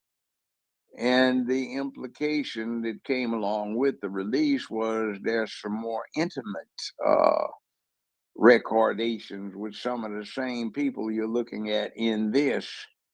And we have to remember this has been going on over a 15-year period. And I said when this first happened back in March that it smells to me more like somebody is trying to help somebody cover up rather than just enforce the law. And I'll tell you this, I've been doing this for 50 years. I've had federal cases that dealt with the Mann Act. That indictment is 14 pages long. It only has 3 counts, which ordinarily would take about 2 pages, not 14. It doesn't mention Mann Act. I was the first one to bring up Mann Act. And now NBC is talking about the Mann Act a week after the fact. They don't even mention RICO one time in the 14-page indictment, but you heard the press conference where they talked about it quite a few times. And it's something strange. There's so many details in this indictment, from Diddy masturbating while watching this going on to how many thousand tubes of lubricant, which is just salacious. And the interesting thing is ordinarily the feds would put out an indictment that said between the dates such and such 2009 until the return of this indictment 2024, the defendant did procure, induce, and cause to be transported or induced to cross state lines for illicit purposes a number of individuals. And that's all you'd get. And you'd have to file all kinds of motions and have hearings up the kazoo to find out what they're talking about. Now, they gratuitously threw in 12 extra pages of details, which to me look like they're set up for the public to look at and predetermine the public's attitude. So if they did something following from it, nobody would be surprised. I said some weeks ago that you'll know something's going wrong if they try to get Diddy and hold him incognito, since he went to an island that had no extradition agreement with the United States. He came back and surrendered his passport. He hasn't run. He got a place in New York so he could be close to the prosecution. He had up a $50 million bond arranged with 5 different security plans in there. That kind of person you let out on bond, because guess what? What he is accused of doing is ordinary. And 40 years ago, since I'm in Memphis, Tennessee, and right across the Mississippi Bridge is West Memphis, Arkansas, and right across one of the Memphis streets on one side is Mississippi, and on the other side of the street is Memphis, Tennessee. And there was a real P Valley where a lot of my clients were going down in. I was always getting pimps busted for RICO, not RICO, but for Mann Act, because they brought one of their hoes from there up here and they got busted. Or it doesn't even have to be for money. I had one client that the feds were interested in, not because he was dealing drugs, but because they thought he knew something about the drug trade in terms of some of his friends. So they kept following him, and he ran into some woman at a club over in West Memphis, and he had gone to high school with her. So they left her car over in West Memphis, Arkansas. They took his car and he drove her from West Memphis back to Memphis, Tennessee. And they busted him on the Mann Act because they went to a hotel and they came across state lines for supposedly illicit purposes. They wanted him to be a witness to finger somebody that they were interested in. He wouldn't do it. They kept him in jail for several months. Finally, I got involved in the whole thing and they had to wind up dismissing the charges. But they held the person incommunicado so he couldn't tell anybody else what was going on. And I told Dana this several weeks ago. I said, you know, the fix is in on this one if they get him and hold him incommunicado, because that's what they did about 15 years ago 10 years ago when they had all of these complaints about mortgage fraud with George Soros, et cetera, et cetera. And by the way, if you want to see what's going on with that, look up One West Bank, Mnuchin, Soros, and Kamala Harris, and how Soros and Kamala Harris benefited each other. Soros and Mnuchin raised the money to get her elected as state attorney general for California. There were 5,200 counts of various indictments against One West Bank. And Mnuchin, who wound up being with the Obama administration and in 1 year with the Trump administration before Trump had fired him. And Kamala gets in as Attorney General for the state of California. She consolidates all of the indictments and has them dismissed. And Soros sells One West Bank for $3.42 billion within 3 weeks. That's the kind of scam they're in. And I posted a diagram of it with the faces and the names and the details on X several times in the last few days. And that was reposted from some years ago when it came out. So this is the kind of thing they do. They're using not due process, but they're using criminal law for political purposes and for extortion and to silence people. So they've got Diddy on suicide watch, and that means they're going to try to kill him if they can get away with it. Yeah, Unquestionably. that's alleged. You know, I think Yeah, we well, spoke that's what earlier. I think we spoke earlier about how you have these different media platforms. They're creating headlines out of thin air for views. Did we touch on that brief? I think it was, you know, off the Yeah, air. we did. The only thing is if they say that, then watch out. They're going to try to kill him. See, most people don't get it.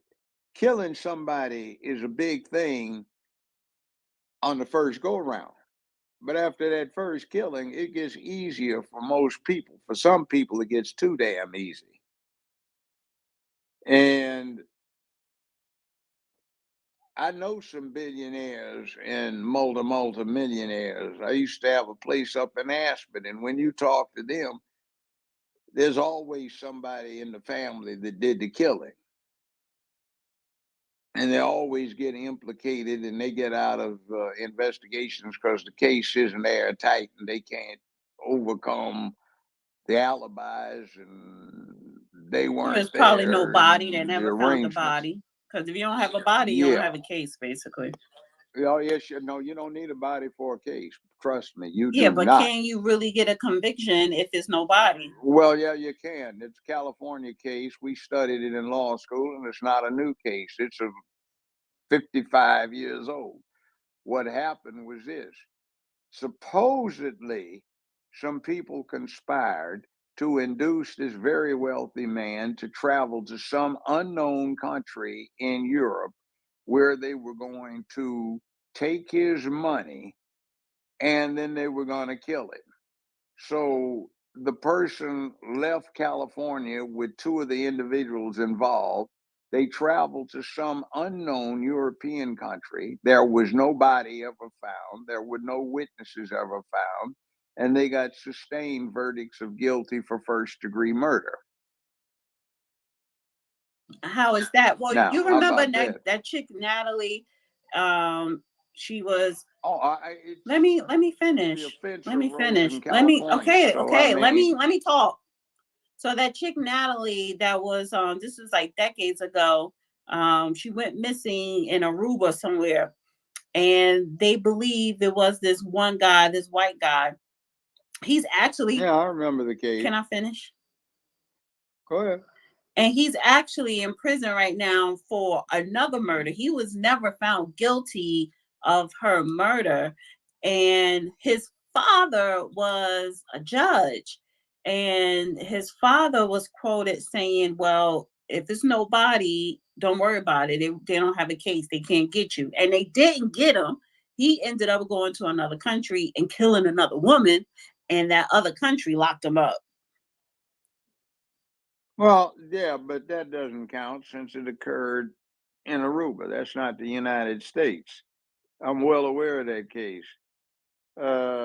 Studied it. It's not applicable. This case, actually, they found nobody. They don't know when the alleged murder is supposed to have occurred, just an approximate, but somewhere in between. They don't know in what foreign country the murder occurred. They don't know who pulled the murder off. They just said there was a conspiracy that arose in California. Therefore, California had jurisdiction to try the matter. So nobody, no weapon, no witnesses. And they got a first-degree murder conviction. But That because stood up okay, on so appeal. if it's a murder that took place in another country, Caribbeans, or anywhere else in the world, and you can't find the body, then most likely charges won't it cannot be brought up on you because there's no body. Oh yeah. Well, I'm Maybe just that's saying what the they father. did. Maybe that's why he made that comment, Well, because you're in another country and you can't find a body, so don't worry about it. You don't got a case, basically. well, yeah, but the difference is that crime did not supposedly originate in an American state to give it jurisdiction. Oh, okay. So if the plan, That's okay, so if it was a plot to murder someone in the United States, if they plotted to do it in the United States, even though they executed it in another country, then the United States can step in. no, the state has Well, jurisdiction. the state. I'm saying it. I'm Yeah. saying the piece of land, United States, but that the state that the plot was conceived in, even though it was executed in another country, that allows the state in the United States to step in. Okay. Yeah. Well, not necessarily the United States. Murder per se is not a federal crime unless it originates or occurs on a federal enclave, uh, a military base, air base, naval base, on federal land, federal park, or something like that. It's not going to give the feds jurisdiction. During a bank robbery, yeah, it would. Okay. So it's like his layers to a killing. Yeah, exactly. It's Yeah. crazy. So See, wait, what? killing is common. It is common since the beginning of time, but so real quick, swinging back to Missouri, because I want to link. So, and this is why I am against the death penalty, because when we're talking about, prosecuting someone for murder or killing and justice within that, it's not one straight line. It's layers to it. No, it's not. Yeah, layers. So how can you, when I say how can you, I mean the justice system, how can you say, yeah, let's execute this person because they were found guilty, but then you have all these loopholes within the case. So, and that's one of the main reasons why I am against the death penalty. But anyway, Actually, the truth of the matter is the death penalty becomes an incentive, not a deterrent to a certain category of people who wants to kill themselves. You've heard of death by cop, suicide by cop, where you provoke a cop into doing you the favor of taking your life. A lot of people do drugs not to get high, but to die because they don't like being around any longer. And a lot of them try to provoke their neighbors so they can get suicide by neighbor. So if you can kill somebody uh, and get the death penalty, you get what you want. By the way, there is a very good statement of that in the book Godfather by Mario Puzo. The old Don Corleone is explaining to his son Michael about this fiend named Luca Brasi, the guy in the first movie where the mafia didn't want to deal with him, and only the Don Corleone was able to interact with him. and he's explaining to Michael, he said, Luca hates his own guts, but he's afraid to kill himself. But he will kill anybody, anytime, any place that I tell him to kill, because he's hoping that one day he will provoke that person that I assign him to kill. He will provoke that person into taking his life and do him that favor. And if he gets the chair, he won't squeal, because the chair is exactly what he wants anyway. And the only two times I ever had anybody go off in my courtroom was when were on occasions when the state announced they were not seeking the death penalty. And in each instance, the defendants went off and had to be restrained, cussing about, what the hell you think I killed him for? I'm gonna kill me somebody else. I ain't doing no life in no penitentiary. I want to die. This guy wound up getting life off the jury, but he killed two other people up there on death row in Nashville trying to get the death penalty. Yeah, so like I said before, Judge, Mondays on YouTube, we kind of talk about politics. Thursdays, I want to kind of center it for legal. And I kind of want to do more legal stuff in the X spaces. You can't get everything in one space, especially when you're talking about the justice system, legal system, constitution, and stuff like that. But I think it's very important that, I set stuff up for you to talk more about it, because it's not just one straight line. And I think we, the people, we get a lot of things misconstrued, or we just don't know. And you know what? And I'm really appreciating all the speakers up here tonight, and what people are, came up and had to say is very productive. Anybody else want to request to come up, please do so, because it seemed like we're going to have an early night. I want to get back. I'm going to go around again. Real Queen, New Party, Dr. Z, L Hotep. If you guys want to say anything else. So go ahead, Real Queen. You had your hand up for a minute. Yeah, okay. Let me just get my headphones back on. I was cooking in the kitchen. So give me one sec. Now, I just want to say, people, when you're talking about polarizing individuals, revolutionary individuals such as Candace Owens, separate your emotion, okay, from the conversation. Don't become emotional, because when you do, you spew misinformation. Now, this notion that Candace is disgruntled and she's speaking out against Ben Shapiro or the Daily Wire, her former boss, is a misconception at best. She was always against the Zionists, and during this current war, when she was calling out the Zionists, is when the Daily Wire decided to part ways with her. Had nothing to do with her becoming disgruntled and, that's when I suck it to my former boss. It has nothing to do with that.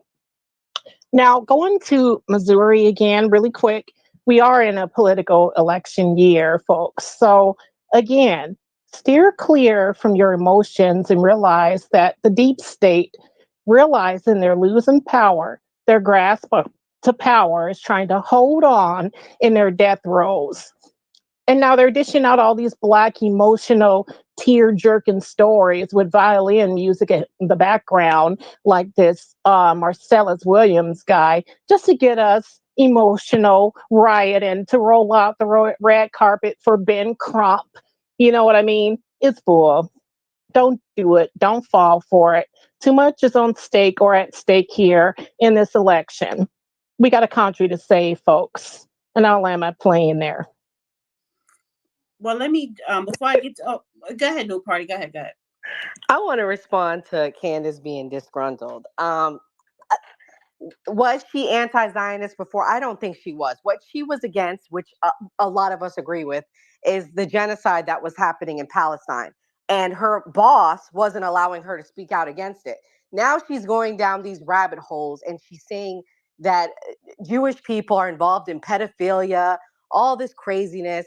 And that's what I'm saying. Like, she crossed the line that there's no going back from. And some of the things that she's putting out there, I think, is really harmful and hateful against Jewish people. And I'm against what's going on in Palestine. So for me to say that tells you something, That's number one. Number two, I don't think that Black people are going to be crying in the streets, unfortunately, about this guy. I'm sorry about what happened to him. I don't know the whole story. But for you to say that, like, as if we're emotional about it, the fact of the matter is, I think people are tired of seeing people get killed by the police unjustly. That's what I felt like people were enraged about. But at this point, I think people are kind of focused on the issues. We're more focused on immigration and also what's going on around the world, that I don't think it's going to be this enraged thing that was in 2020, and justified, because at the time people were tired of what was happening with the police brutality. So I just don't like talking points like this where people act like, it's an emotional thing. No, we have to stand up for our issues, and the biggest issue that I think Black people are standing up for now is immigration. So salute to everyone that is speaking out. Yeah, I agree. Now that is a real issue, sister, but this race stuff, no. Well, real So quick. let me touch on the Wait, Pope. 1 second. No, let me Wait, touch on the Pope briefly. 1 second, real quick. 1 second. Because I agree with New Party. It's let me bring this person up. Nope, yeah. Black people are not overly emotional when we're talking about Marcelus Williams, and maybe more people should be. But Well, can I clarify that really quick? let me finish. The deep state, Black people's handlers have posed Let me finish. Okay. I wasn't finished. Thank you. So, and as far as Candace Owens, it's like Candace Owens has a very large following, very large. And she hooked up with a lot of different organizations and helped create some herself. She's not stupid. She do read books, but at the same time, she does not speak for Black people at all, never did. She actually did the opposite. And for me, I look at it, whether you Black, white, it doesn't matter. Anybody who allows themselves to be paid to push someone's agenda, or to have somebody in their ear directed them to go down a certain path of commentary and content, I have a problem with that. I see if someone is paying you to voice your own opinion objectively, especially if you call yourself a real journalist, you're supposed to be objective unless you're doing an opinion piece. She has said some things, not just when it comes to Black people. For instance, she did a whole 30-minute on how NASA was created by devil worshippers. She was wrong. Now, listening to her, I get her sentiments behind it, but NASA was not created by, quote unquote, the devil or devil worshippers, or people who worship Satan. So, and there's other things. And when she's going around here saying, well, Zionists are pedophiles. Okay, well, then you need to look to your own religion, the Catholics, because every single religion has pedophiles. I'm trying to say pedophilia, and I'm saying it, maybe I did just say it right. Pedophiles. Yeah, every religion has pedophiles in it. Every religion, every race, every culture, every nationality, everywhere in this world. So to single out just Jewish people for all these demonic behaviors was wrong. However, the state of Israel needs to be stopped because they're doing way too much, but they're doing it with our support. And that is a problem because they are gearing up for World War III. That little ass state that they have is not mighty. We are the might behind Israel. And yeah, you don't want to keep poking the bear over in Iran because they're hooked up with China and Russia. So what are we doing? What are we doing? You say now you're bombing Beirut because you believe Hamas is over there. You're doing too much. The state of Israel is just doing way too much. So anyway, and then two, listen, you could have people could criticize, especially public figures. I get criticized all the time. Candace Owens is not above reproach. Of course not. But here's what she meant, Dana, about NASA was formed by devil worshippers. Okay. When the US formed NASA, who did they turn to? German Nazis out of Germany. from the war, okay, in Operation Paperclip. So yes, NASA was formed by devil Wait, worshippers. To first of all, pivot you're to the wrong, Pope. and I'm not even listening to you when it comes to that. The way you even setting it up. So, So so how am I wrong because of the though? fact is What that did I all say that right, was? because I actually did it when me and the judge was doing the show. I actually brought that up, and he explained that no, that's not true. And the way NASA was formed had nothing to do with devil worshippers. Now, if you Well, are here's an the thing. individual who is a scientist or astrophysicist or whatever, you know what I'm saying, and you're part of NASA, but in your own personal life, you may worship whoever they call their devil or whatever. That's one thing. Just like you have Well, let's be Catholics. honest, Dana. But don't They don't never sit could up have got here. those No. If rockets. you believe, Hold listen, on. listen, listen. If you believe Candace, and I don't need you to explain anything to me. If you believe it, then you believe her. Why you guys always cut me No, off? actually, I'm You know, about the to other move lady on. came up. She Listen, was listen, long-winded. listen. You guys cut me off. Then you're ready to move on. Fine, fine. Exactly, I'll go on because mute. I need to. It's two other speakers that came up. Well, if you stop interrupting, I could finish my point and not be upset by being censored again on the X space. Now, I'm just saying, for whatever reason, we would have never got those rockets airborne without those top scientists out of Germany, the Nazi scientists. Now, about the Pope, I don't support Catholicism or the Pope. We've known for many years that Catholics ran a pedophile organization. That's why the Pope is against Trump. Basically, Biden's entire administration is attempting to legalize pedophilia. It's no mystery, people. That's what's going on here. So I'll land my plane. Thank you. All right, I want to get to Nancy for Liberty, I believe. Nancy, and Hey, then Christopher. thanks. Since you just brought up the Pope, I'll say that current Pope, to me, everything I've researched on him, he's a communist. So I think that explains him. As far as Israel goes, I think they have the right to defend themselves. I mean, but we have no business sending troops over there to help them. None. We shouldn't be involved in it. And but they still have prisoners of Israel's. They still have prisoners that they have not released. Hamas has not released them. So, I don't know what you do about that. I can understand Israel wants them back, and that would be the one way to stop it is to release the prisoners, right? And as far as women go, I don't think there's anybody in this room like that. But I've experienced, and it's frustrating to me, a whole lot of women who vote according to feelings. They vote for who's tall, who has good hair, and they vote on feelings instead of policy. People vote, oh, I don't like Trump. I don't like his mean tweets. Well, I don't care about his tweets. I care about the policy. And more women vote according to their feelings. I mean, you all know that, right? I mean, that's what I've experienced, and it's very frustrating to me. Anyway, that's all. And besides that, Judge, I wish you'd run for president. You love this country and you know the Constitution. I'd vote for you in a flat minute. Thank you. Thank you very much for that. By the way, little answer to real queen. Ma'am, the National Aeronautics and Space Administration, NASA, at one time was known as the National Advisory Committee for Aeronautics. It was formed right after World War I in 1919. So all they did was they brought in some German scientists, but they brought in Jewish German scientists before World War II. Not necessarily to make rockets, but one of them was Albert Einstein, who clued Franklin Delano Roosevelt on the potential for making an atomic bomb.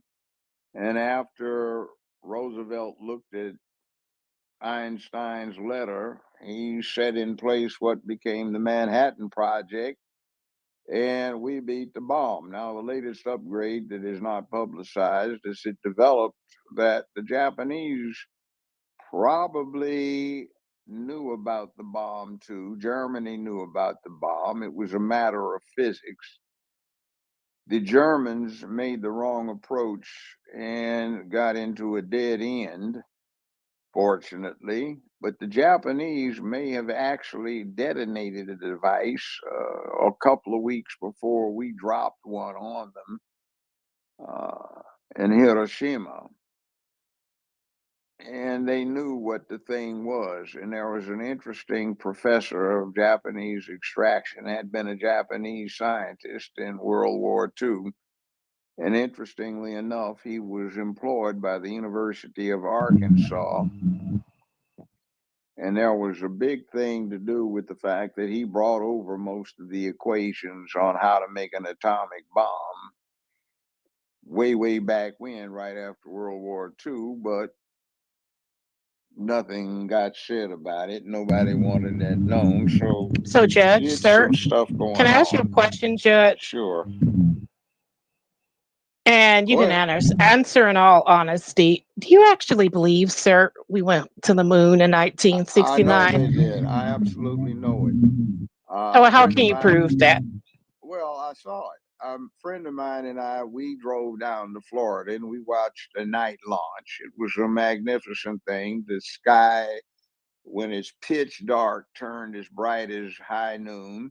The ground shook from 10 miles away. It was a horrendous sound. And we had another friend when we drove back, he had a very powerful telescope. We actually got the dynamics of the coordinates and we watched the space shot while it was in space.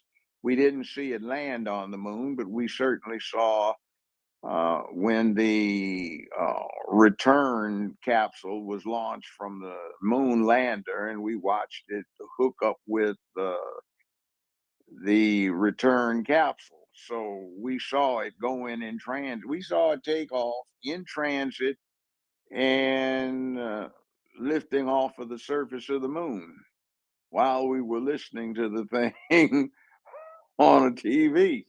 So All yeah, right. I think it I happened. need to move. And by the way, I met two or three of the astronauts personally. So yeah, we discussed it, and No, I no, real told them quick, about the please. thing. And by the way, No, Dana, No, listen. stay on your. one First more of all, thing, wait, real slow quick. down. 1 second, Judge. Real Queen, your audio sound like pure shit right now. When you come off your mic, it's like some air is blowing in the background. So I don't know what is going on with your phone. I don't know what is going on with your audio. And it's really getting on my nerves. Okay. Okay, Now, Judge, in all fairness, here, how do you know look, No, they look, weren't I'm in sorry. low I Earth need to no, go orbit? to I'm other trying to tell speakers. you. Hold on. Look, I'm going to answer a question. Look, I'm looking through a powerful telescope. That wasn't Hollywood. I'm watching as I'm listening. I'm looking at the moon with a powerful telescope. Well, not a powerful one, but a sufficient one. And we're watching. We're all looking at this thing. The guy had two of them. So we took turns watching the lander lift off on the return trip. And we had some days before, or actually a week before, watched the space capsule on the way to the moon. Now, if you have a 10 power pair of binoculars and you pay attention to where it's supposed to be, you can actually watch the International Space Station. You can see it quite clearly. And if somebody is out there doing a walk, you can actually see them out there floating around. But you need at least 10 power binoculars, more if you got a tripod to mount them on. That's even better. I mean, I want to. So you can see this stuff. So it's not fake. So actually, Nancy was talking. I don't know if she has another question. I need you to stay on your mic real quick. Stay muted real quick because your audio sound like pure shit. It does. We do have the opportunity to test the equipment. How does it sound now? Does it sound like pure shit now? No, it doesn't. It sounds like I think you're trying. Like I think. Well, I don't know Every what time that. you come off your mic, it sounds like air is blowing on your microphone. It sounds like shit. It sounds like shit. I can't. There's no other way I can say it. It was fine before. Now it's back to sounding like shit. So Nancy, is there anything else you wanted to ask? I got some speakers here. Dr. Z, if you want to say something else, just raise your hand. I'll stream back to you. But I need to get to other speakers. But Nancy, did you have anything else you wanted to say? No, thank you, Dana. Thank you. Thanks. All right. So Dr. Z, I think, was next. yeah. Wasn't there? So I'm Or gonna the go. I'm gonna go speaker. back to Dr. Z, Christopher, Black Dot, Twizzler. If these people are still up here. Oh, and I see. Do you hear the air I hear it noise now. now? Yeah, it's still. No, It Yes. sounds thank like you. shit. I'm It still outside. sounds like I'm not shit. in the house It where the sounds like shit. fan was anymore. It sounds like It shit. still sounds like Mute that. up. Mute You up. said It it sounds sounded like shit. better It earlier. sounds I'm like trying to fix shit. it. Give me an opportunity to fix it. No, you're not Does going it to be sound? fixing. No. So what you're not going to do is fix your goddamn audio while you're off mic. You can stay muted and fix it, but you're not going to do that because I'm live on YouTube and I'm not about to have anybody mess up the algorithm on YouTube because of the goddamn audio or X-Space, because X-Space acts up a lot of times when people audio sounds like shit. So just fix it and stay muted. Hey, Dana. Dr. Z, then Christopher, Black Dot, Twizzler. Oh, and I gotta go to El Hotep. Go ahead, Dr. Z. Hey, Dana. I actually just wanted to ask the judge to help us understand, because I just learned this maybe like, I don't know, 3 or 4 weeks ago. But many of us have the misunderstanding that we live in a democracy because that's what the media tells us. But the reality is that we live in a constitutional republic. And I was wondering if the judge could help all of us understand the differences between those two, because I think that's extremely Okay. important. The federal government is specifically ordered to provide a Republican form of government for the states. The difference between a Republican form of government and a democracy is this. In a democracy, which was typified by some of the early Greek states, city-states, when you have a proposed act of legislation, everybody votes on it, meaning the citizens. Every time they'd come up with a new law, you'd have to put it, say, on a national ballot where everybody voted on it. First off, we do not have a national ballot. We have a situation where our elected representatives are elected democratically, with one serious exception, that's the president and the vice president. Now, we don't elect presidents and vice presidents. The United States government is not a corporation, but corporations were modeled on the US government. Corporations are creations of a state. They are fictional persons. But the way a corporation works is you have stockholders. In a nation like the United States, you have taxpayers, citizens. The stockholders in a corporation, they elect a board of directors. The citizens of a place like the United States or Republic elects a board of electors. The corporation's board of directors selects or elects the chief executive officer, the president of the corporation. The government's board of electors, also known as the Electoral College, picks the chief executive, known as the president. So the citizens elect a board of electors, and the board of electors elects the chief executive officer and the vice chief executive officer. That would be president of the United States and vice president of the United States. Corporation, the taxpayer, not the taxpayers, the stockholders elect a board of directors, and the board of directors elect the president and vice president of the corporation. So it's the same thing. See, we have a system left over from when there was a great discrepancy in the circumstances of the nations, the 13 small nations that unified for a purpose, which became the United States of America. State and nation mean the same thing. In today's parlance, you would say the United Nations of America, which would be the 50 states which are sovereign. Now, when you look at this situation, the 13 colonies that became the 13 original states, they differed widely in terms of their land area and their populations and their resources. You had some states that were large in unoccupied land and had few residents. You had some that were small in terms of occupied lands and small residents, and you had some that had big populations.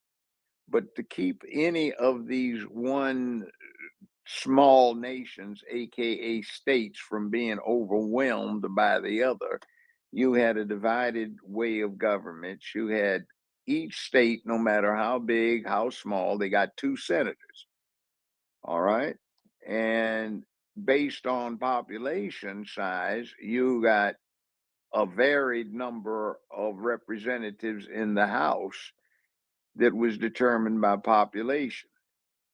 That was the popular part of the government. It could come up with laws, but the laws had to pass the Senate.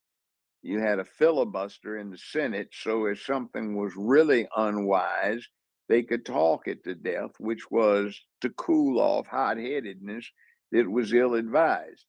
So in other words, if it's going to get through the Senate, it has to be coherent enough, worthy enough to get past all of these people. And then you are assured that no one body, no one group runs everything. Now, if we got rid of the electoral college, unless you lived in Los Angeles, San Francisco, the top 20 largest cities in the country, you might as well stay at home, because those top 20 cities would always pick who's going to be president and who's going to be vice president. And the rest of the states, Wyoming, Nevada, South Dakota, North Dakota, Oregon, Washington, they might as well stay home, because they would have no say in the process. And that would quickly lead to a civil war. And to show you how this nonsense people are talking about, it's a civil war going down, no, it's not. In the American Civil War, the casualty count was roughly twice that of all of the other wars the U.S. has been involved in, and that would include World War I, World War II, Korea, Vietnam, and everything else. If we had a casualty rate now based on the current American population that matched the Civil War population, it would be somewhere on the other side of 9.5 million dead people. And that's not pleasant to contemplate. So when you talk about a real civil war, and by the way, that is a real insurrection. Insurrection means civil war, not a disturbance with 180 people on January 6th. And the interesting reason I think that the Democratic Party keeps throwing around the term insurrection is because the Constitution says there are 2 occasions when the constitutional protection of people's rights do not apply. And that is during foreign invasion, 1, and 2, when there is an insurrection, meaning a civil war. So Okay. that is why we have the electoral college, by the way, and the rules we do, so that the various sovereign states, also known as nations, state means nation, the various sovereign nations join together in a republic. And the republic means that there are rules that interact how the republic deals with itself internally and how it deals with things externally. And the rules say that in this republic, the democratically elected representatives run the republic in a fashion that does not depend upon democracy. They can be as exclusive, inclusive as they wish to be, but every 2 years, 4 years, or 6 years, they're held accountable. Okay. Now, when you go and vote in November, you're not really voting for presidents. You're voting for electors, a board of electors. And it's up to the states to determine how that is determined. They used to have it where in November they'd have a ballot with 35, 40, 50 people running for electors. That's what I And came you'd up here vote to ask you, for, Judge. I came up here to ask you that, Judge, but finish. yeah. So in other words, the state might be entitled to 17 electors, and you got 45 people running for the position. So the voters would vote on which 17 out of the 45 they wanted to be part of the board. Now states just say, well, winner takes all.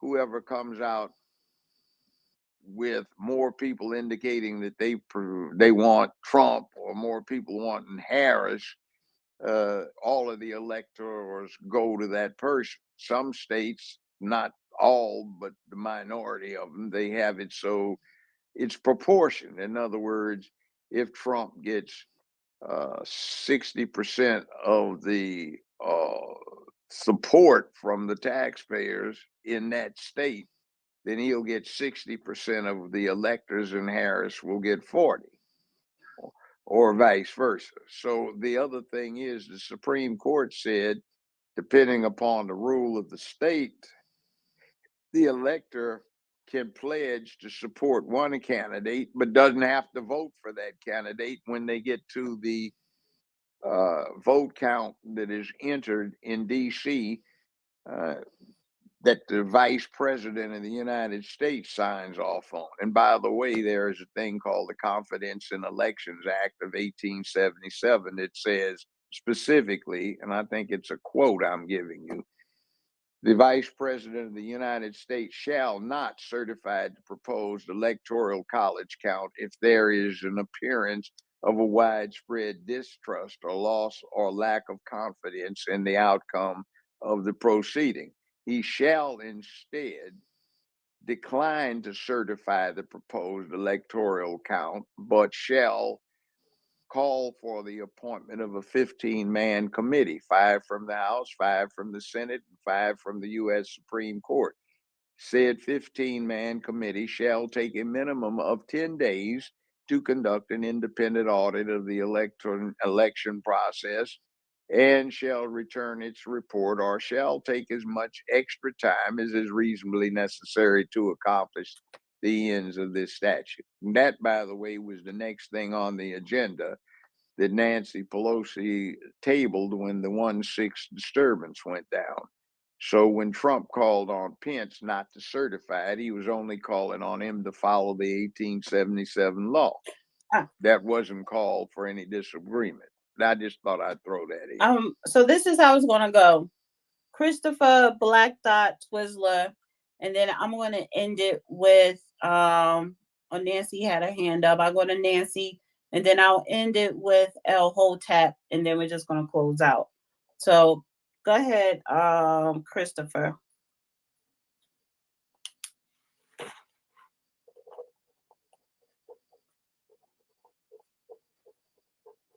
Christopher, you can unmute.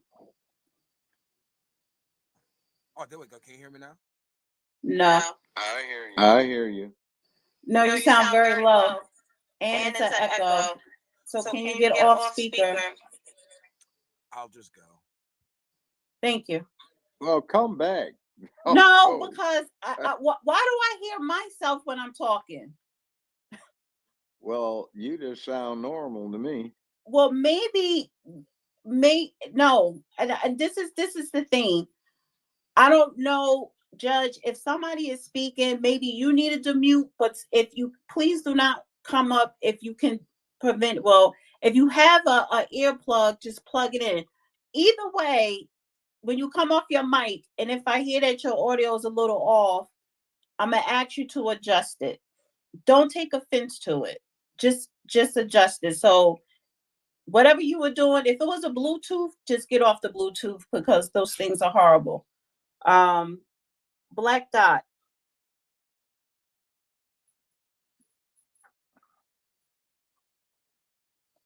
Black Dot, you can mute. Check. Can you hear me? Yeah, 1 second. 1 second. And 411 on YouTube, you asked a question, do you have YouTube on? Okay, that was for Christopher. Yeah. Christopher probably had YouTube running in the background. And that's another thing. Don't have anything running in the background. Go ahead, Black Dot.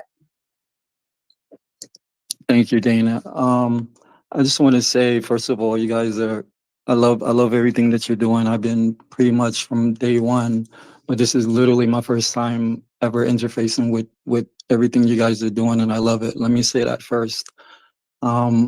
Originally I came up, I was just gonna hang back and listen, but Nancy was saying something that I wanted to comment on, but initially I'm gonna be as quick as possible. I want to speak about something that the judge was talking about, because often I kind of hear judge speak on these topics dealing with law and things of that nature, and I really think that that should probably be a series all in its own, because I've always wanted to ask you, and now is not the time, and I don't even want you to answer now because I know this is another forum, but like private citizens versus, commercial citizens and how we interface based on the Constitution, I think that's the discussion that needs to be had.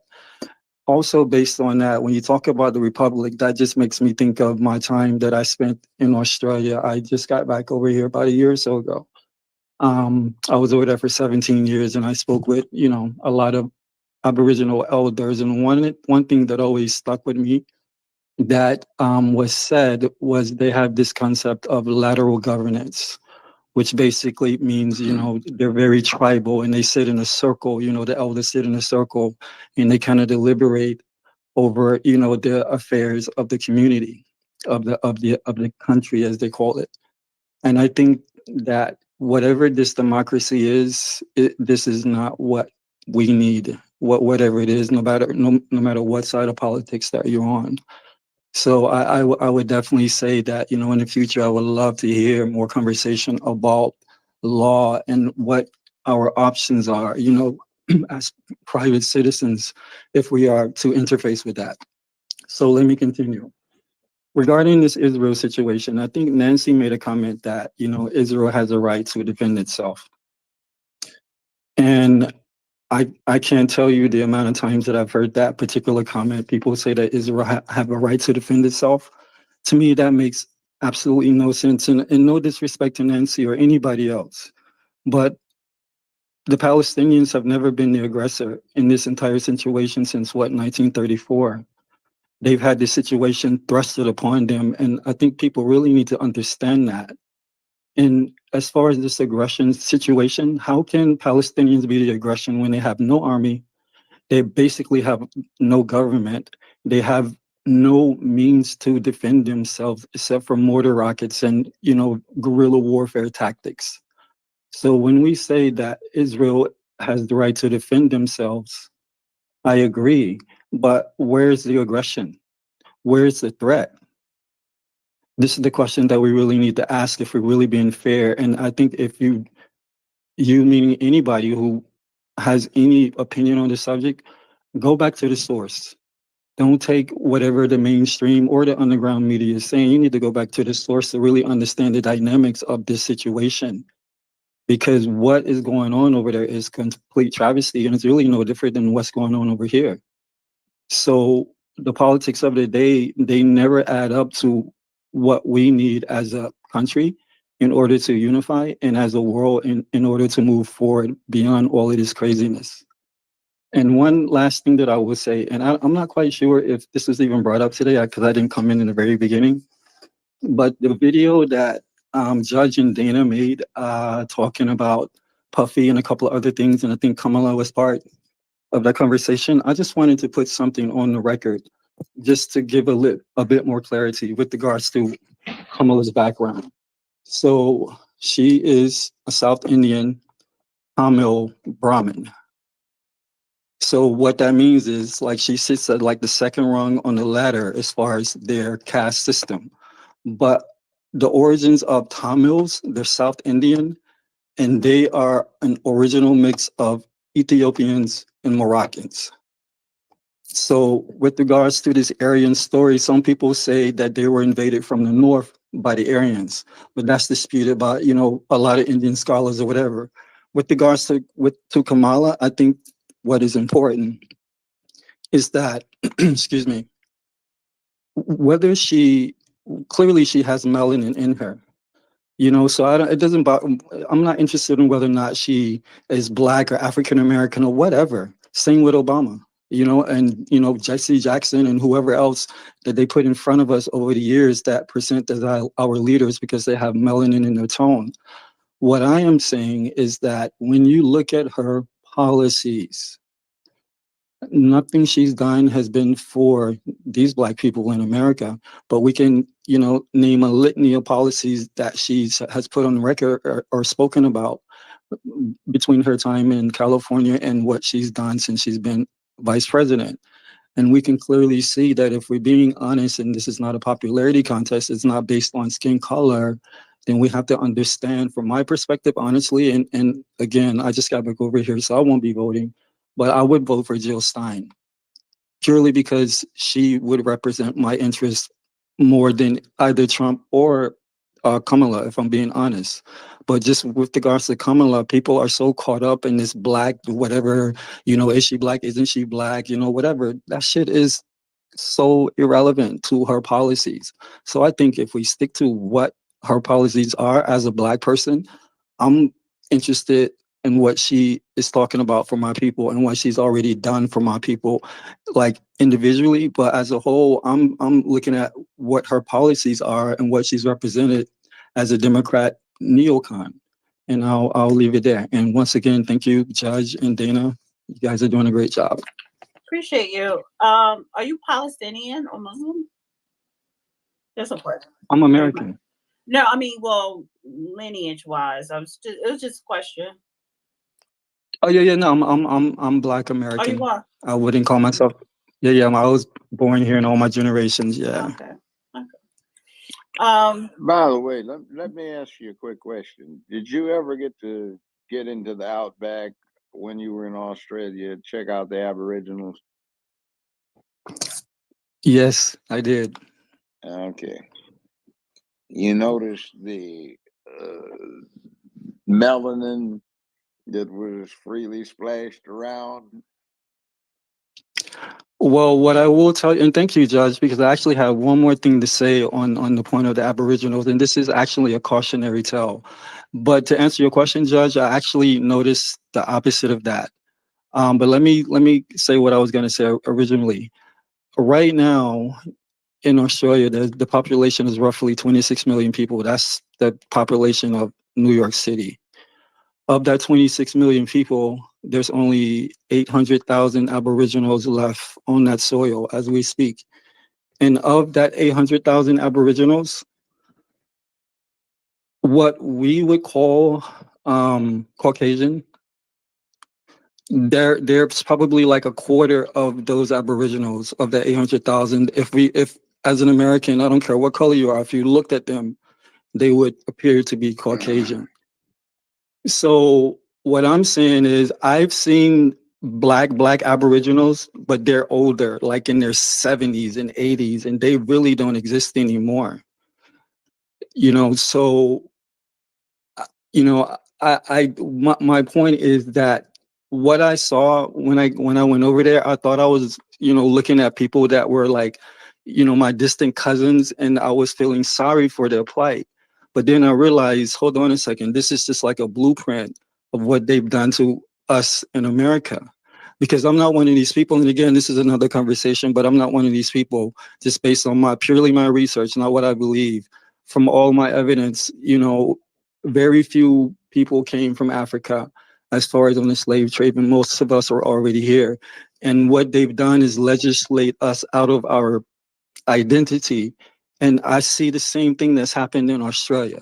So what I'm saying is, if we don't want to end up with our numbers dwindling to the point where we basically are visitors in the land that our ancestors have been, and we really need to understand what's going on right now as far as all these things that seem to be political, they throw up in your face, this right, that right, or whatever.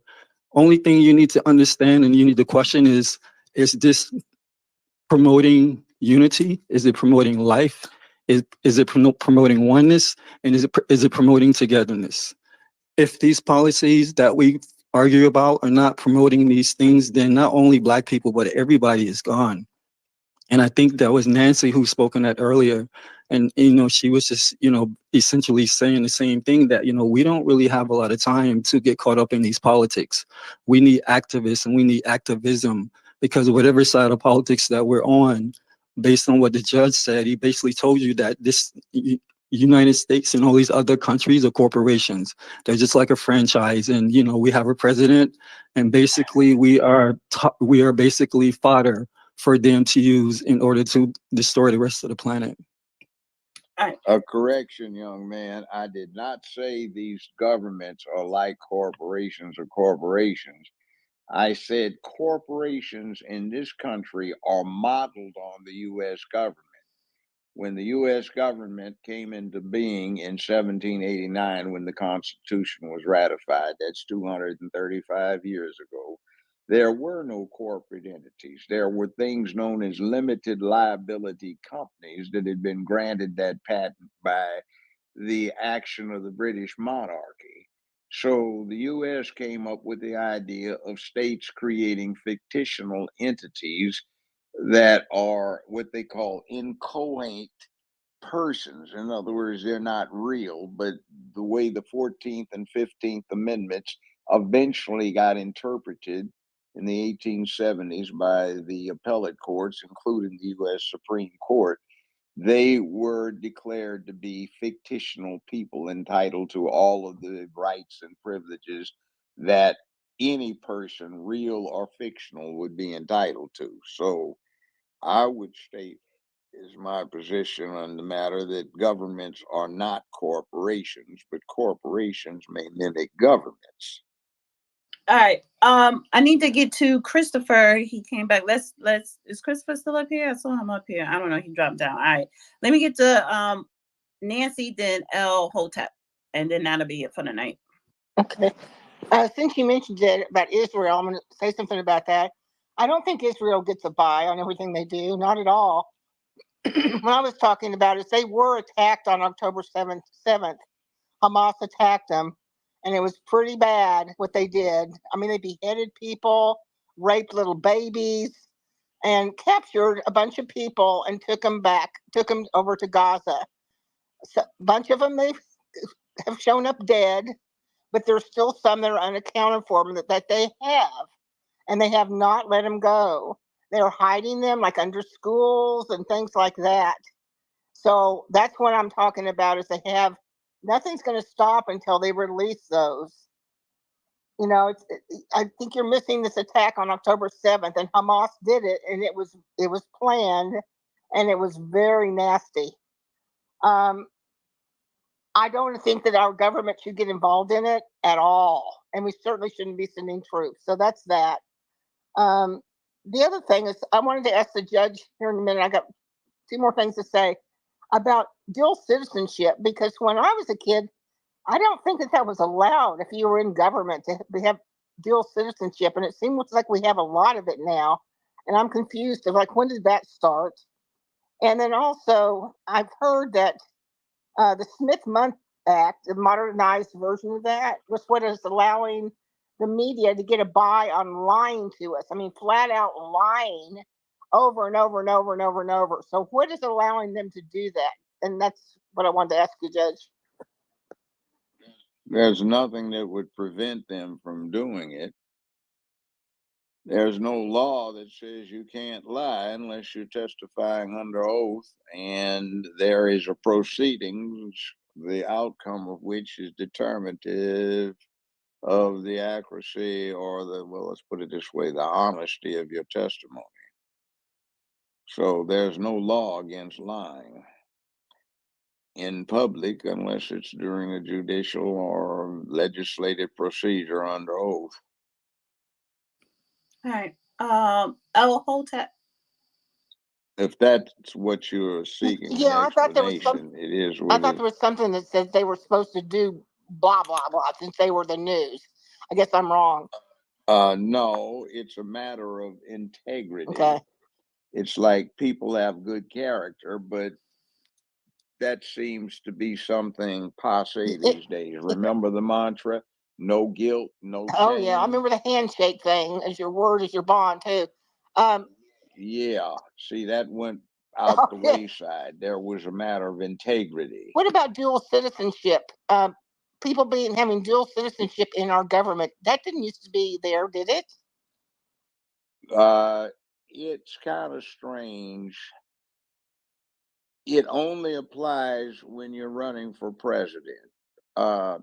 Cruz, the prominent Republican, is a dual citizen with Canada.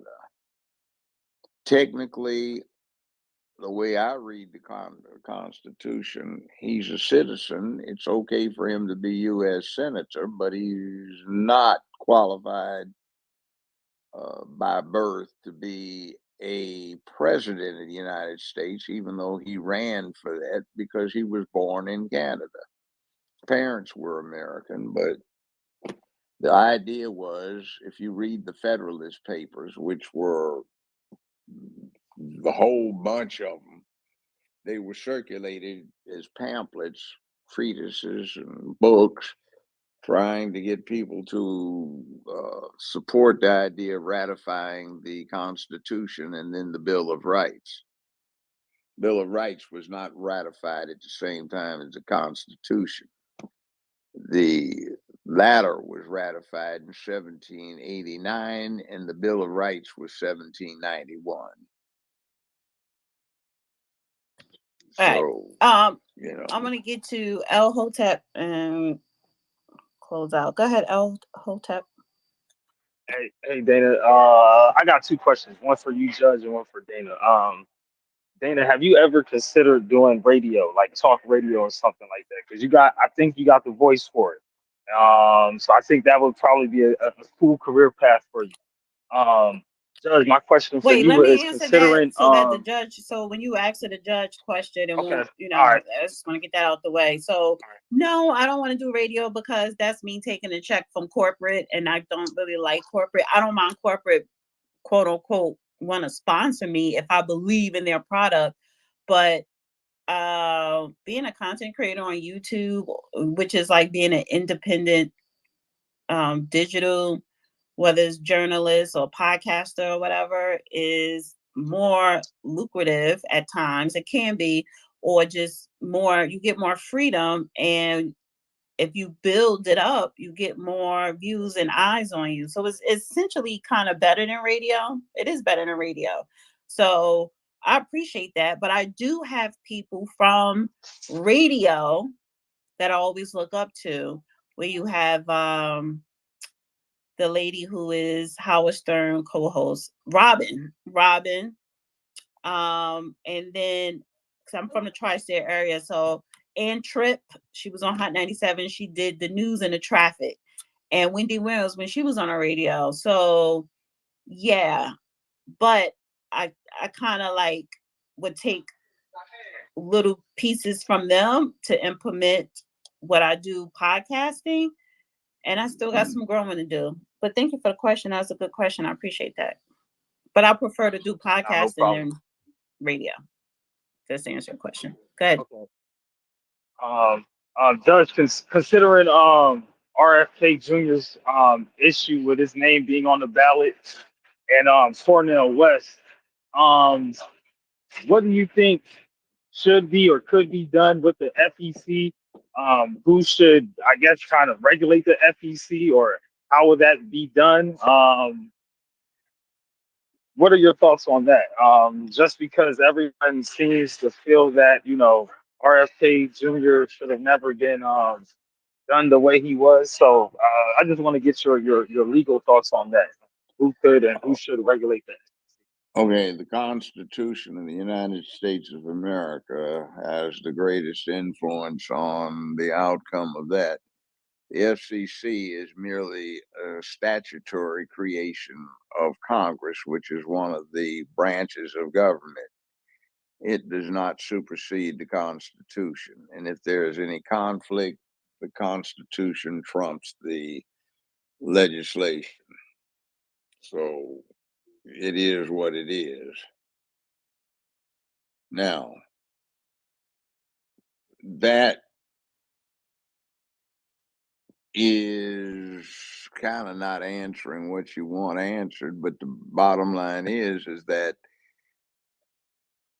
there are considerations that come in here. Kennedy has endorsed Trump.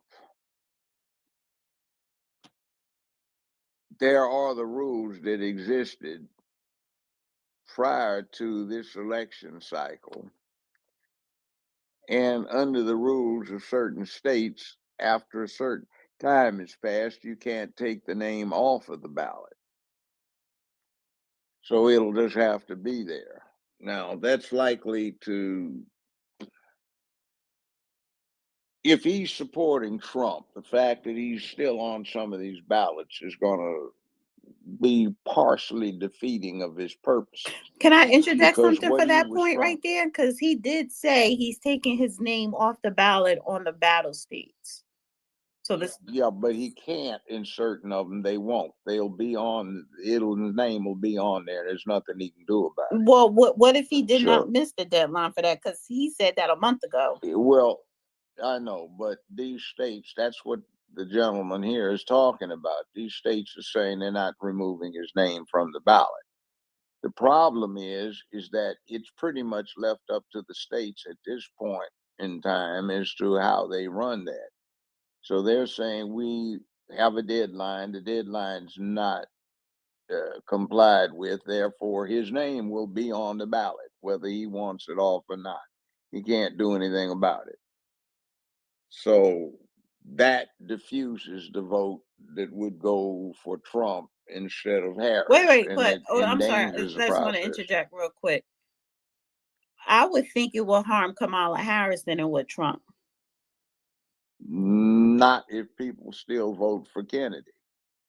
See, the people that are likely to vote for Kennedy would likely vote for Trump in the absence of the Kennedy, because if they wanted Kamala Harris, Kennedy would have no impact on the situation. I disagree. I think the people that vote for Kennedy, they're the ones in the middle. I will call them the purple people. They're not Republicans. Yeah, They're but the they're point most is, do likely you want independent Trump or or Democrat. Harris? Yeah, well, the problem is that historically, when you analyze it, when you have a third candidate in there, But they do usually, it hurt or they harm the aren't Democrat neutral. or Republican? It would help the Democrats out because it would take votes that are non-Democrat and cancel them. In other words, if they vote for him, that means they're not voting for the Democrats, but he is likely to draw so few that it won't help out the Republican side. Yeah, but history in the past few elections, going back to George W. Bush the first, that third party is what kept George W. the first and the second, put them in office. No, that's not quite the case. The party, look, the person that comes in as an alternative, Kennedy's a Democrat. Kamala Harris is a Democrat. All right. If a person votes for Robert Kennedy, he's not voting for Trump. He's not voting for Harris. But what it is that if somebody votes for Kennedy, he's not hurting Harris. But since this is a tight race, he's not helping Trump.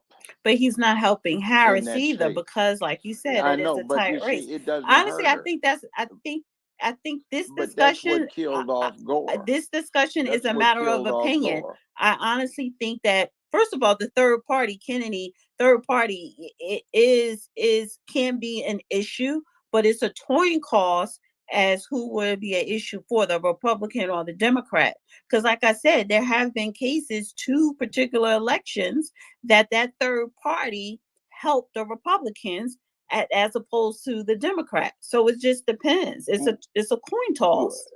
Yeah, but well, here, look, that's not quite what I'm talking about. Let's say right now that it's a close 50-50 race, all right? You don't want, if Trump is one of the 50-50, you don't want anything taken away from Trump, right? If you want him to win. Let's say, like I'm supporting Trump, okay? I'm definitely not supporting Harris. Now, if it's a close race, you don't want anybody to be taking votes from Trump. Is voting for Kennedy going to take votes from Harris? Yes. Okay. Kennedy also Or endorsed. wait a minute, hold Kennedy on, also endorsed Trump. I know, Third but parties that's don't not the never point. endorse But any other party. I know, but he's out of the race. It doesn't But matter. the No. It technical doesn't matter whether he's in and out. Like he's on the ballot. Yeah, I know, but he can't get off those ballots. Well, But honestly, and that's up for. Wait, stop. Let me say something. Because he said he's not going to be on ballots in the battle states. The guy who came up, I think it was El Hotep, he mentioned something that maybe a state or two is keeping him on. Not every state. So how many states is actually keeping him on a ballot that he wants to get off? And what state is that? Few. I think it's no. You don't know because El Hotep didn't look, say. Hold on. I think El I know the Hotep, exact number, but it's not El many. Hotep. Let me ask him the question. Wait, slow down for a second, Judge. Go ahead. El Hotep, what state came out and said we're not going to take Kennedy off the ballot? You know, he got a case in New York where they New York, he wants his name reinstated in New York. So he's asking the Supreme Court if they would do that. If they would do what? Reinstate his name. What, in New York? New York is going to be blue, so who cares? I know in Georgia, I think his name will still be on the ballot, and Georgia and I believe Michigan. What did it? What you read this in an article? Yeah, it was Zero Hedge, ZeroHedge.com. Okay, so then how about the one on Politico? I'm sorry. No, I was going to say, did you go to the Georgia voting website to see who's on the election ballot? Ballot. What is it called? Ballot. Like Wikipedia, Ballotpedia. Because this is the point I'm trying to make. Because Kennedy said he's going to stay on the ballot, but he's going to remove himself from the ballot in the battle states. And if an article came out something about New York or whatever, who cares? New York is going to be blue.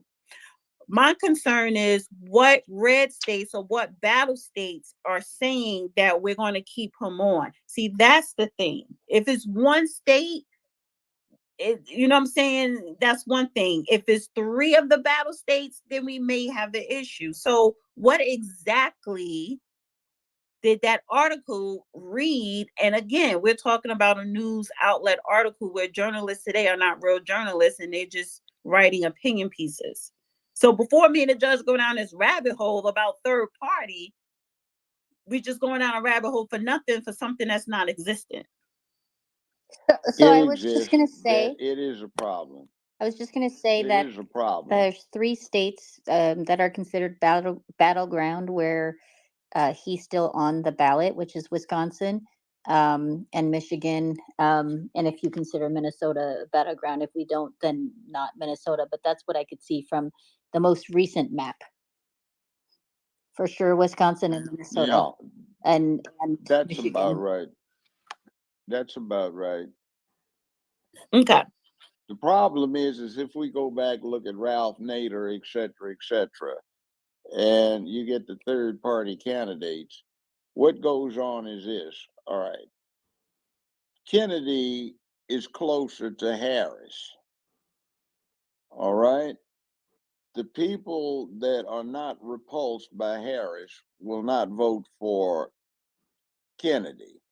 People who don't like Harris and refuse to vote for her, who in certain states might be compelled to vote for Trump as the lesser of two evils, now have a third choice. And they're likely to vote in a fashion that will be detracting would-be votes from Trump, not Harris. That's just the way it works. But I get what you're saying. complicated. I get Real I quick, get what you're saying. found it, Huh? Dana. Did find an article according to CBS News. He wants his name off the ballot in 10 states, but they're saying no. Those 10 states are Florida, Arizona, Georgia, Michigan, Nevada, North Carolina, and Ohio, Pennsylvania, Texas, and Yeah, I Wisconsin. don't believe that article. That article is full of shit because Florida. Well, Wait. That's just one article because Nancy came up and Nancy said it was 3. So again, well, she named they no, overlap. she But looked see, on here's the thing. looked on the map. I know. Here's the way to resolve it. Just take the list that you have, the 10. You That's said not an accurate just list. listen. That's easy enough to resolve. Just go online and you can find out That's what what the I asked him election to rule do. is. That's what I said. Yeah, this He from said that September. No. From September 10th. So hold on. What we're saying resolve it is for you. go to each state and look up their voting ballots and see who's on their ballots to be accurate. I don't believe nothing articles write. okay. That's what I'm saying. These articles, they write opinion pieces and they just write a whole bunch of fluff. So yeah, but then I wanted to make a fucking point real quick. Now I forgot. It was back to what we were talking about with the third party. Let's just take Michigan. If Kennedy is still on a ballot in Michigan, and Kennedy, you give people an option. So people who don't like Kamala, they have an option to vote for Trump or Kennedy. Kennedy endorsed Trump. So when I say a coin cost, third parties never endorsed a Democrat or a Republican. They was about themselves. So it is a coin cost because you have this person who is still on a ballot, even though he's technically out the race, is saying, I support Trump. But if you hate this man so much and you just need to check off a name who you least despise, I'll leave my name there. But what is the percentage of the population? Is that small, probably 0.001% that's actually going to do that? Can it turn that state against Trump? I think it will harm. Yeah. I think it will harm Kamala Harris. Now we're talking about Michigan. Do Michigan ever turn red? No. Yes, it has, but not in a long time. Right. So Michigan was could not be one of the close, battle Dana. states anyway.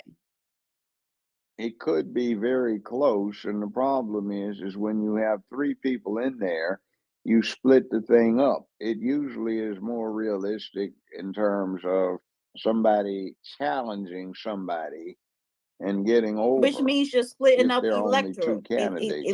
electoral votes. No, what you wind up doing is whoever gets the majority is the one that gets all of them in most of those states. Okay, so wait, slow down for a second. Slow down. So, like you said, whoever gets the majority. But if you have Kennedy in Michigan and Kamala and Trump, I don't think neither 3 are going to get the majority. I think what's going to happen is when you have Kennedy on the ballot, Trump on the ballot, and Harris on the ballot, you're going to have a bigger pull down from Trump than you're going to have from Harris. And that's your opinion. I think the opposite. I know, but there are reasons for it. Take entirely too long to explain it, but we'll see what happens. But that's how about we table that discussion for next Tuesday? I think that'll be a good discussion. Well, we won't be able to resolve it then. I said discussion. I didn't say nothing about resolve. I know, but I'm not going to do the research. No, I'm gonna do the research. I'm gonna do the research. Yeah, and look at Ralph Nader. Yeah. And because I couldn't, you know what? When I was able to vote at 18, that got on my nerves with Ralph Nader being on a ballot. And I ran into a couple of people in my young adulthood, and they were like, "Yeah, I voted for." I said, "Why? Why?" But but it really affect the election that both Bushes got in. If you did not have Nader or Ross Perot, whoever, if you did not have that third party, Al Gore, they wouldn't have to have dealt with Florida. Yeah, Perot was a disaster for everybody. He didn't accomplish any damn thing except got the wrong person in there. That's what I'm talking But the about. problem here Same thing lies, with to your Nader. point, Judge.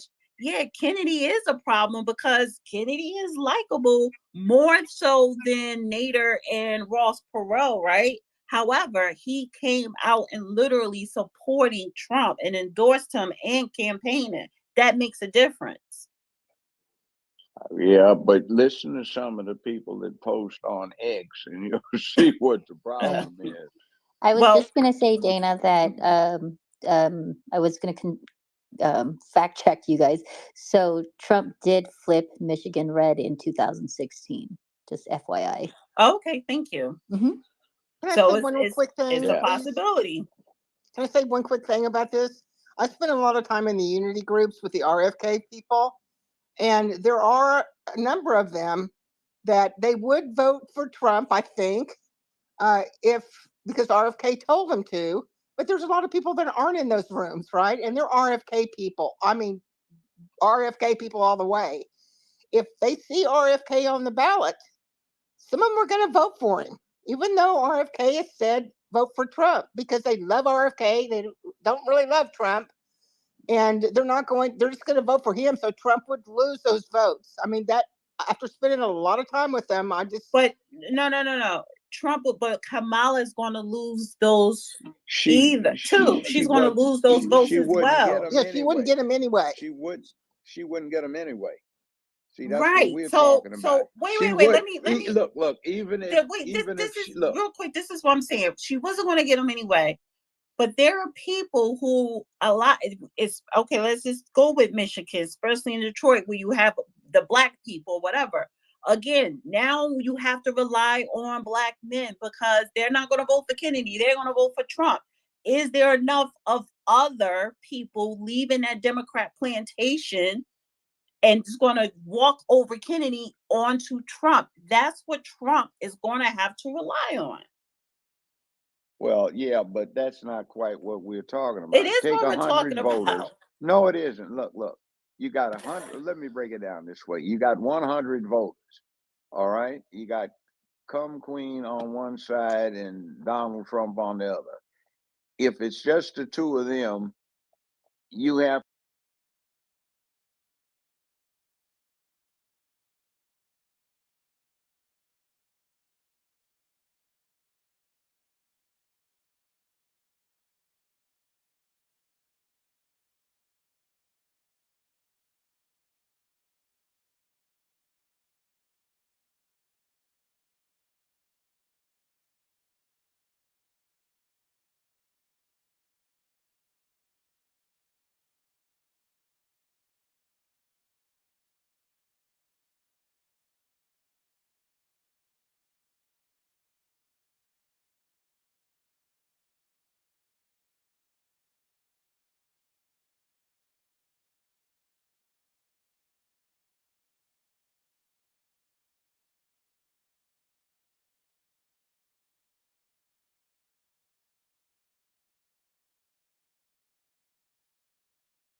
1 second.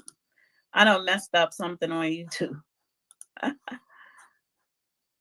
1 second, 1 second. All right. Do you guys hear it now? No sound, or is it just me? Do you guys hear it on YouTube?